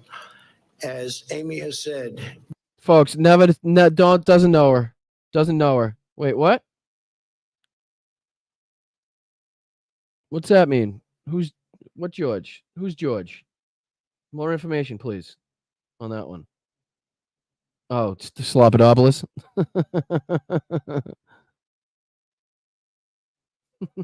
being a judge takes courage. You are not there to decide cases as you may prefer. You are there to do your duty and to follow the law. So dumb. Wherever. You are right, Eric. My bad. I don't know why I keep thinking it was her. I know. Mark and Megan Moran. Thank you. I don't know why I thought it was her. I don't know. I literally was going to type in Eileen Cannon and I typed in this one. All right. Anyway, you get the picture. You get the fucking picture. But thank you for correcting me. Why did I type in her name? She's going too slow. She's not. She should be removed immediately from office. These people are horrible. I really think it's illegal what they do with judges and justices. They're playing the ref, no different than Bobby Knight, and he was great. He endorsed me, and Indiana was mine. He was a great coach. He's the last coach to go undefeated. I guess he was like 38-0. For some reason, they've never had another college team since then. That was many years ago, and he came out in favor of Donald Trump, and it was a big thing. I won Indiana by a landslide because when Bobby Knight from Indiana endorses you, you win. Sort of like when I endorse you, you win too. We have a very good record of endorsement. But we can't let these radical left thugs constantly. Right, hold on. I gotta redeem myself. Sorry, chat. My apologies. I don't like giving you bad information. Oh, where the fuck it goes? Where'd it go? Struggle bus right now. There we are. Who is Eileen Cannon? Trump appointed judge overseeing the classified documents case, which is just a sentence you just probably, what the fangula do? You probably shouldn't hear. Like when you appoint somebody, probably shouldn't preside over your own case, but you know. District Eileen Cannon catapulted into the national spotlight last year when she was assigned to oversee the classified documents case for former President Donald Trump. Let's see here. The judge has broad authority in many aspects. Let's see. Does it say where she was actually appointed? Because for the prosecutor, no. Federal Society. Oh, that's always good. It's always good when the Federal Society. That's always a good thing to see. I'm kidding on that, obviously. Just you don't ever want to see anybody be a member of that thing. Anyways, you get the picture. Trump literally has somebody that he appointed overseeing his own case, and somehow he thinks that doesn't require any, speculation or criticism or anything like that. So, yeah. But sorry, I got the judges mixed up. That's my fault. My fault. I'm imperfect. Scream at our judges and say we're going to impeach him, we're going to take him out of office or her, we're going to do horrible things to him. Continues when you heard Schumer get up on the stairs of the courthouse, Supreme Court, and talk about Kavanaugh, we're going to get you, Kavanaugh, we're going to hit you, or whatever the hell he said. If a mobster said that, they'd be put in jail immediately. He frankly should have been put in jail or certainly spoken to very strongly. He got lucky. He had a couple of guys that didn't want to do it. And I understand that also, but he got lucky. But we can't let him do that. And I just want to pay my respect to the judges that have suffered abuse at the hands of the radical left lunatics. And I really admire them for being, because you know what? All they have to do to end it is rule against me or whatever it is. If they say, Trump, you're guilty. Oh, now all of a sudden they say, oh, that's the last time they ever say bad. But they can't do it because these people have weaponized the Justice Department, including local DAs and local attorney generals and Fani, Fani spelled F-A-N-I. Here we go. My name is Fani. Here we go. Yep, totally with it. Not losing his fucking mind at all. And I don't figure it. So he doesn't know Kamala's name. He doesn't know Dana Bash's name. He doesn't know this guy doesn't know anybody's fucking name. He doesn't know how to pronounce anybody's fucking name. Little French accent on the word with her lover Wade, right? Lover Fani, not that difficult. Kamala, not that difficult. Dana, not that difficult. Wade, we call him Lover Boy Wade. She hired him, paid him almost $1 million because of his great knowledge of the law. He never did it before. With us today is Daniel Campos, a pilot in Venezuela who now lives in Pennsylvania.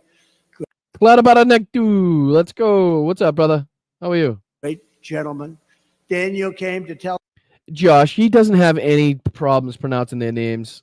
You know what I mean? I'm pretty sure you're spot on and you understand, but he has absolutely, I think it was the last show that I pointed out that he continued to say Kamala Harris's name correctly. But then when he tried, he remembers, when he thinks about it, he remembers that he has to say it wrong. So then he says it in a weird way. And that's when he has to say there's 19 different ways to say it. Do you know what I mean? So it's a misogynistic type thing. It's a sexist type thing. You know what I mean? He absolutely knows these people's names, but he thinks it's some sort of slight towards them, some sort of I'm bigger, I'm better than you are because I can't pronounce your name. Like you're not worthy of me remembering how to pronounce your name is what he's trying to get across on that one. But he absolutely knows these fucking names. Tell us what you think of Kamala Harris leading our country into socialism. We're being led into socialism, but this. All right, I'm done with this motherfucker. Let's end on a good note. see here. Let's see here. What do we have? Should we scroll Twitter and see what fucking funny shit we could find? Yeah, check this out. You want to see something funny from this rally? No, I don't want an ad. Never seen an ad like that on Twitter. Let's see here. This was funny. Where is it? No.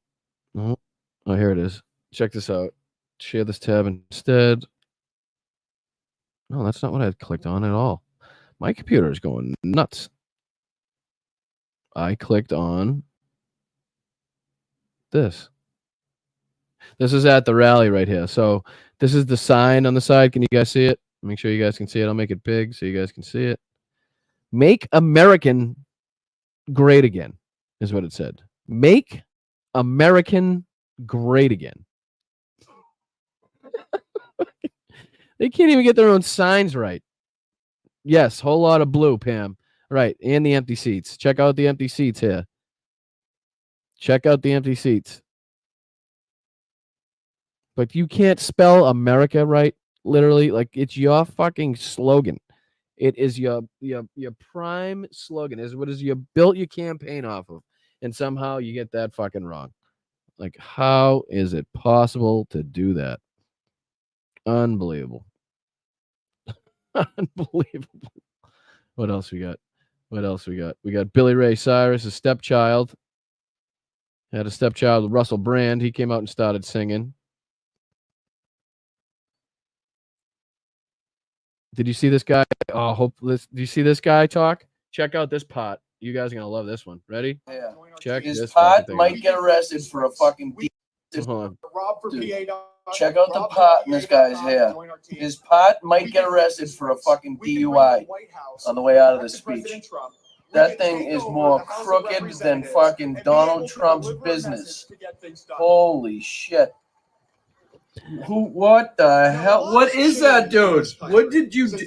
Is that supposed to be straight? Holy shit. We have a wide open border. That's about as straight as fucking Andy Cohen. That doesn't work. That thing is fucking more crooked than Donald Trump's accountant. Jesus fucking Christ, buddy. Dude, I can't even get over that. That is not the America that we all love. What the fuck? Yeah, can I get the straight part, but can you fuck it all up, please? Thank you. Appreciate it. Dude, check out the pot in this guy's hair. His pot might... Dude, I don't know how you go on stage like that. I really don't. Like, did nobody look at the pot in your hair before you went on stage at all? Let's see if we can find out the latest. If we got any updates on Ukraine. Latest on Ukraine? Would that work? Latest on Ukraine. Ended on a high note here. Ended on a high note. Let's see. Sometimes that's Ukrainian forces on the... Nope, that's not what I want.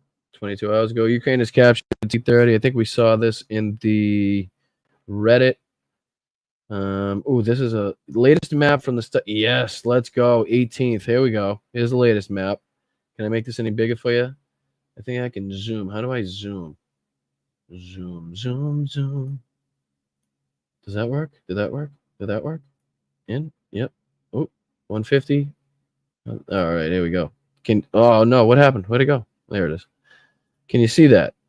Are we looking at the same thing? Yes, we are. Just wanted to make sure. This is the latest map that I can find that you just saw of the territory gained by the Ukrainian military. So we see Suja here. If you can see my cursor, Suja is here. So that was the town in which the first heavy fighting basically took place. So since then, we've gone north to, say, what?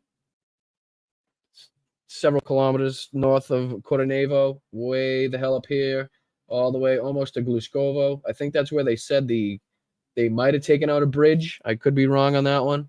And then obviously a little more east of Guyevo in that way. So again, to have 1,000 square kilometers in your possession that is Russian land is just, it's a feat into itself, just especially when everybody thought that Ukraine was on the back foot.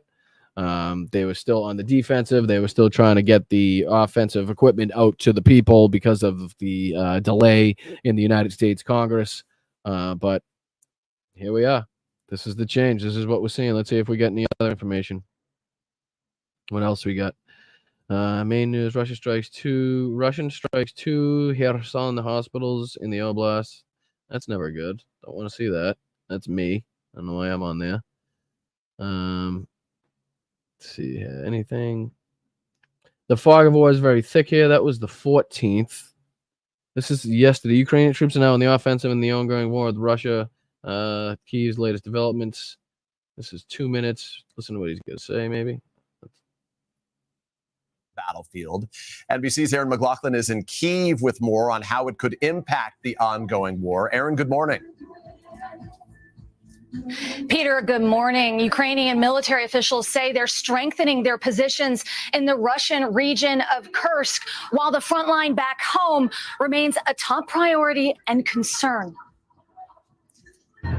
This morning, new video shows the moment Ukrainian soldiers cross the Russian border.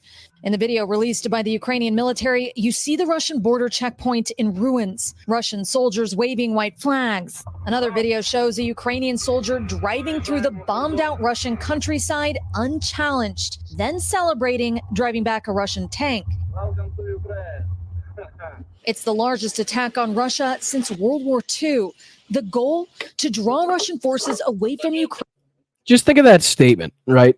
Just think of that statement in what we're living through right now. Okay? Think of that statement. It is the largest attack on Russia since World War II.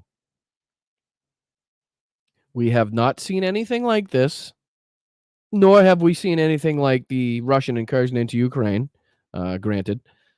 But to see enemy combatants, our side, our friends, Russia's enemy combatants on their own soil for the first time in a large scale, in a large scale way since 1941 is Operation Barbarossa. I mean, we have not seen anything like this since Operation Barbarossa is just a wild statement that I am saying on the podcast right now. To be a longtime World War II, I don't know if you call it a historian or I don't know what you call it. I don't like labeling myself anything. You call me whatever you call me. But to be able to study World War II for so long and then to be living through something that has not happened since then is wild. Let's see. Somebody has a question. You asked an open question. You didn't tag Brian. Oh, Rick Kels. Where did racism come from? Don't tie my name to racism or I'll call out the mods on you. I don't know what that means. Don't know what that means. Sometimes I feel like I should engage less with the chat. But I like you guys. Most of you are awesome people. So I don't know what that means. Somebody can enlighten me on that, or I could just not listen. Ukraine's Donbass region, where the Ukrainians have been steadily losing their own ground. A key advisor to President Zelensky telling NBC News he believes Russia will start redeploying their troops step by step. But on the front lines inside Ukraine, this Ukrainian drone operator, who asked we withhold his identity for security reasons, tells us that while the incursion into Russia has improved Ukrainian morale, all soldiers see that we can do something. There's no sign of a Russian redeployment. Ukrainian forces are still outmanned and outgunned, and Russia has constant reinforcements. So they're just throwing men. I feel like enthusiast. I don't know. Like it's tough to be enthused by what happened in World War II. Do you know what I mean? So I feel like that's like, again, I'm not a fan of it. That's not a word that I'd like to use. Enthusiast. I understand what you're saying. It fits. It does fit. Believe me, I know it fits. But it's not like I'm enthused by it. It just I'm passionate about it. The more I can soak up, the more knowledge I know about it, the more I see and learn about what happened in the governmental processes and how fascism took place and the way they used fascist tactics and how I can apply that to today's society, the better. I don't know. I mean, I'm not saying you're wrong. It's just, I don't know. That's why I don't like labels very much. It's tough. That works better. Rocks aficionado. I'd take that. I think that works well. It doesn't really show, happiness or joy to it. It just shows that you are curious in it and have studied it for a long time. So you guys are good. I appreciate you guys. And at the No, situation. like Soviet Union in Second World War. Meanwhile, in that Russian region of Kursk, the Ukrainians appear to be digging in overnight. The Ukrainian military announcing that it took out a key bridge in the region, releasing video of the bridge being bombed, making it that much more difficult for the Russians to send in reinforcements. Peter. Aaron McLaughlin on the ground for us in Kyiv. Aaron, thank you. Thank you, Aaron. Appreciate your services as always. But guys, let's go. I mean, the things are looking up. We've done a complete 180 from several weeks ago where we were all kind of clutching our pearls and we were nervous and, we were still hopeful, but we weren't really anywhere near the spot we are now. I definitely still think we have work to go. We should be up in the polls by 1 million points in my eyes. So we have to play like we're down. We have to play like we're losing. Let's play like we're not up by some points here. Let's really dig our heels in, dig our toes in. Let's make this happen. Let's continue to fight. Let's continue to work towards building a better society and making Kamala Harris Madam President of the United States of America and Tim Walz Vice President. That's what we need to do. We also need to make sure that happens so we can continue to back Ukraine, so they can continue to keep fighting for their homeland, to continue to push into Russia so that they have better negotiation powers. The more they take there, the less power Russia has at the table. Facts. There's just no other way to put it. If Ukraine can somehow take an enormous swath of Russia's territory, the fact that would just be a huge advantage, an enormous advantage. And I'm talking about beyond 1,000 square kilometers. I'm talking if they can push this out really and start holding territory and like I said, blowing up the bridges, railroads, and roads so that the Russians can't resupply this area. I think we have a huge opportunity here to end this war. I really do. I'm not sure exactly what Ukrainians, what the aim is. But I would assume to just take as much land as possible to make sure that we can negotiate, to make sure that we have the high hand, to make sure that we have the ability, the high, to work the negotiations in our favor, basically. So, old blood and guts. We talking about Patton? You talking about Patton? Blood, his guts. They actually really didn't like him in Sicily. That's when he slapped the soldier there. But there's several movies where it depicts the soldiers not liking Patton at all in Sicily, but he managed to turn it around. He actually thought he wasn't going to get a shot to go into battle in World War II. He actually thought he was going to be sent home because of his behavior, slapping the soldier, and a few other things that happened. But they ended up sending him in. Almost 7K, Brian. What's that mean? What's almost 7K, Rita? Not sure what that means, but let's go. 7K something. Let's go. Appreciate it. Meanwhile, my American grandfather was in the Navy building houses and bridges for Filipinos. Yep, Adam, fucking, again, shout out to him. What a great fucking guy. Any of those people that were out there in the Philippines, the relationship that they built with the Filipino citizens. The Philippines, I mean, we're talking about a diverse place before World War II.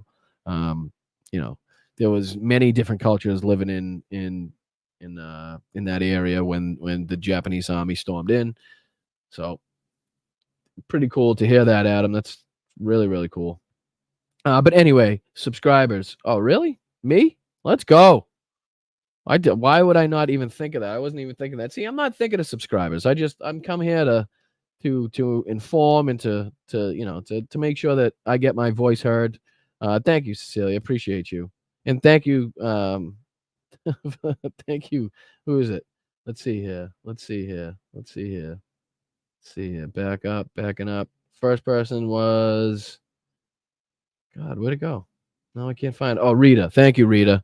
Appreciate you. Yeah, no, I'm not huge on the I hate the self-promotion type thing, but to hit 7,000 subscribers in 25 episodes, I think is a huge feat. We're on our way really, really fast to 10,000 subscribers, which I can't even imagine the support that you guys have shown and how quickly this channel has grown. I don't know if it's fast or slow compared to other channels. I don't really care. Just to have you guys come back every Sunday, to have you guys here, to reach 7,000 subscribers is really, really cool. So I appreciate you guys. I love you guys as always. Make sure you're taking care of yourself. Take care of somebody else. Do something nice for somebody. I will see you guys next Sunday. Until then, Slava Ukraine. Heroyam Slava. Go Kamala. Go Tim. Make sure you support and make sure you're getting people registered to vote. Make sure everybody knows they're registered to vote. Even people that think they're already registered, make sure you give them a place to check. That way they know that they have not been thrown off the voter rolls. So to the mods, thank you very much, Mark, Adam, Turpy, Rocks. Thank you guys so much. Now I will thank everybody that has contributed to the show, either by super chat, super sticker, handing out memberships, gifting memberships, that type of stuff. So first person up is Patrick. Patrick, thank you so much, brother. I appreciate you. Berkeley, who's in the house. Let's go, B. Appreciate you. Linda, turning 50 tomorrow, would give 50, but can't afford it. So here's 5. 5 is more than enough. Honestly, Linda, don't even worry about it. Just do the free stuff. Like, share, subscribe, comment on it after it's posted. That would be fucking fantastic. Happy birthday to you. Hold on. Let me see. I got to get a better one because the one I have now is just horrendous. Horrendous. I actually felt bad that I played it for summer. I wish I had a better one. Let's see here. There's got to be something. 50 is a big one. 50 is a big one. So this is very deserved. Very deserved. Let's see. Can we get a good one? Let's see. Is this a good one?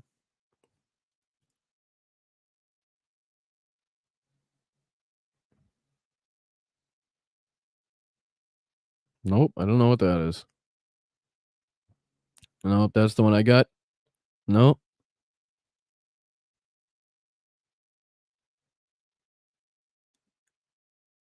Oh, that's cute. We'll do this one. We'll do this one, Linda. Give me a second. Give me a second. Give me a second. Let it add to the soundboard.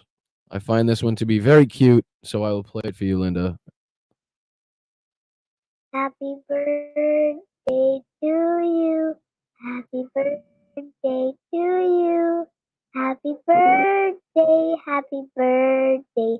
Happy birthday to you. Yay. Happy birthday, Linda. Hope you have a great one. I really hope you do. I appreciate you being here. It's really wonderful for you guys to be here in such a tight-knit community, especially where I see you guys everywhere else and a lot of other communities too. So thank you, Linda. I appreciate you very much. Where was I? Linda, she's even gifting 5 memberships. Look at you go. Look at you go. It's your birthday. We should be given to you. But instead, you are given to other people, which shows what a kind person you are. Wes with the Ray Bork. Happy birthday, dear Linda. Happy birthday to you. Let's go, Wes. Such a kind person. Thank you, brother. Sheldon's in the house with a happy birthday to Linda. Somebody's going to have to wake me up on how to say it. Is it Jodes? I'm going to say Jodes. For some reason, I feel like I'm saying that wrong, but I'm going to go with Jodes. Jodes, thank you so much. Mark, like I said, as a mod gifting, what a fucking fantabulous person you are. Thank you. Thank you to the rest of the mods, too, for your services. Colleen coming in at 20, attended Governor Walz's rally Saturday in La Vista. Free admission, standing on the floor. Oh, my God. The energy, friendship, determination, fire, and joy was mind-blowing. Governor Tim is the real deal. Let's go. People in the chat actually getting involved, actually going to see Kamala, actually going to see Tim. Let's fucking go. Appreciate you guys. Sally hit me with the 10. Sanity, humanity, democracy, and joy. Harris, Walton, Democrats down ballot. Absolutely. Slacks coming in as usual with the love. Happy Sunday, people, says Petrazi. JD, let's fucking go. Let's go with Slacks. He's talking like he's reading a scribble. You're right, Trump. That's fucking hilarious. Kathy, thank you so much. When you all talk about gas prices were so low that nobody was working, I was 6 days a week at grocery store in Chicago. Kathy, believe me, I raised my hand as a plumber. I did not stop working at all during the pandemic, so I was that asshole on the road that you were probably passing, like the only person that you were passing on the road. So yeah, I didn't stop either. So I feel you. I appreciate what you did. I appreciate anybody that had to struggle and continue their, continue their regular duties throughout the pandemic like nothing was going on. Danny, question for you, Brian. By any chance, are you going to be live and covering the DNC this Monday? What time is everything kicking off? It has to do, I mean, I get out, depends on when I get out of work. If there's something going on tomorrow night, I'll probably hop on, and if it doesn't interfere with Hal's show. See, that's the thing. I don't want to hop on and step on anybody else's toes. So we'll figure it out. I will let you guys know if I hop on, or maybe I'll talk to Hal if he's on during the DNC, if he's covering it. We'll figure something out. LWD, thank you so much. Hello, democracy lovers. Right back at you. LWD also gifting 10 memberships. Thank you so much. Slacks coming back at it with 5. Brian, check out DJT's right eyebrow. It's shailing down over his right eye. It's hilarious. I think people have been mentioning that for a while, something about his right eye. I don't know if the guy had a stroke or something like that. Who knows? Cheers, everyone. Sorry for not responding. Scoop and poop. I wish it was poop. I could scoop. You sound like Johnny Million. Like, how does Johnny Million's cat literally time its shit in the box at the exact time every Saturday morning? I don't know. He's got the thing trained properly, obviously. Edward, thank you so much for the super sticker. John Adam, keep up the good work. Brian, right back at you. Jaybird. Arizona Sunflowers, thank you for the super sticker. Moms Russo, happy Sunday. And my fellow lobsters, right back at you. Cinnamon, let's go. Became a YouTube member. Thank you so much. Stoneflower Dragon, gifting memberships. Vincent Owens with the big 50. Thank you, Vinny. Appreciate it, brother. I will keep up the good work. LWD with 10 memberships gifted. Look at you guys. Are just fucking unbelievable. I got to find a better way to be able to thank you guys. Hinder asked, desperate, Don crying, what happened because President Biden stepped aside is hilarious. Yes. He's pleading with nobody. He's pleading with thin air to have Joe Biden somehow miraculously return. I'm sure Donald Trump will be watching tomorrow night, as Joe Biden gives his speech with bated breath, hoping that he somehow takes over the position again. I don't know. Who knows what goes through Donald said. Thank you, Cinnamon, for the gifted subs as well. Cindy Russell, thank you so much. Jess, right back at you. Thank you for letting me know. Let's see here. Loretta. Chet. LWD again. Sally. Thanks in advance, Boston Brian, for DNC coverage this week and nod to the mods. Appreciate you. Tony Velez, let's go. Appreciate you. Susan, Tracy, LWD back in them. Shut the F up. Shut the F you. Shut the F you. Not going back. Not now. Not ever. I'm in. Benny Loco. AFK because homework matters. Donnie makes me fucking sick. Right back at you, Benny Loco. Thank you for all the stuff that you do. Thank you for the hard work that you put in. Inspired by somebody here, dye my hair. Yes or no? I'd say yes, LWD. I say go for it. That's what I say. LWD again. All day, LWD. Thank you so much. MVP today, LWD. Luis, almost 7,000 subscribers to your channel. Let's go. Let's see if we can get there. I don't know if we're there yet. We might have already got there since then, but let's fucking see if we can continue this rise. Let's get to 10,000. Let's get to 10,000. That's what we need. That's when we officially become not a serious channel, but one that has been established. Once you get to 10,000, I think that's when you can kind of call yourself an established channel. Right now, I'm just trying to make it. Linda, thank you so much. Clara Baranitu. I love saying that so much. Good show, brother Brain. I like it. Thank you, Sheldon, Ichabod, Linda Blanton. Happy birthday, Slava Ukraine. Thank you guys so much. Everybody that contributed, anybody that shared, liked, commented, anything like that. You guys are fucking fantabulous. I love you all so much. Like I said, be kind to other people. Be kind to yourself. Do something nice. Enjoy the rest of your weekend. I will see you. If I am going to go live for the DNC, I'll put one of the alerts out so you guys know that I'll be live.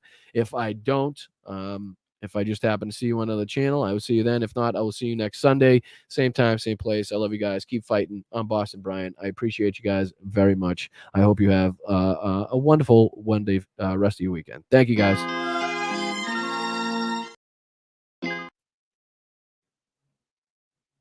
It's one of those. I think it's one of these. I think it's. We've endorsed JP, right? JD Mandel. That's not it. For Christ's sakes.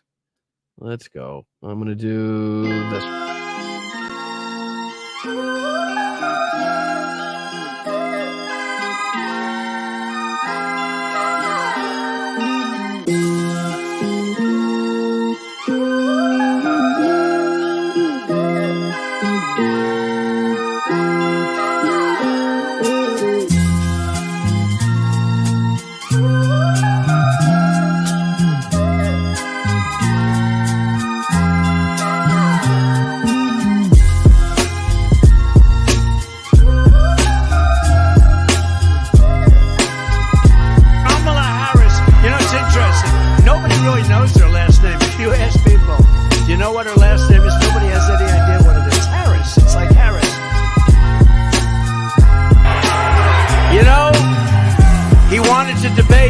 If we didn't have a debate, he'd still be there. Can you imagine if we didn't have a debate? Why the hell did I debate him?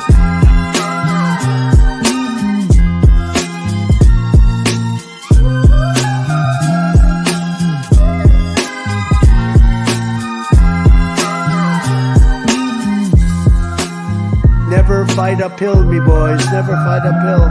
They were fighting uphill. He said, wow, that was a big mistake. He lost his great general. And they were fighting. Never fight uphill, me boys. But it was too late. Gettysburg, what an unbelievable battle that was. The Battle of Gettysburg, what an unbelievable. I mean, it was so much and so interesting and so vicious and horrible and so beautiful in so many different ways. It represented such a big portion of the success of this country. Gettysburg, wow. I go to Gettysburg, Pennsylvania to look and to watch. We're a nation that just recently heard that Saudi Arabia and Russia will repeat your... stupid people. Sir, don't dignify it with a rebuttal. Refutal or a rebuttal? What the hell word would that be? The big, fat, sloppy United States. No, get those lights off! Off! Turn them off. They're too bright. Turn them off!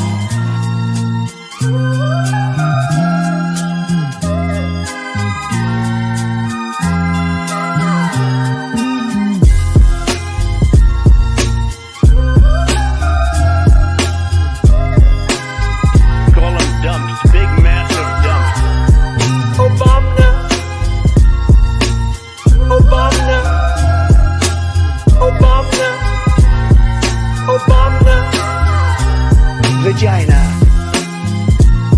Yesterday's a hard word for me.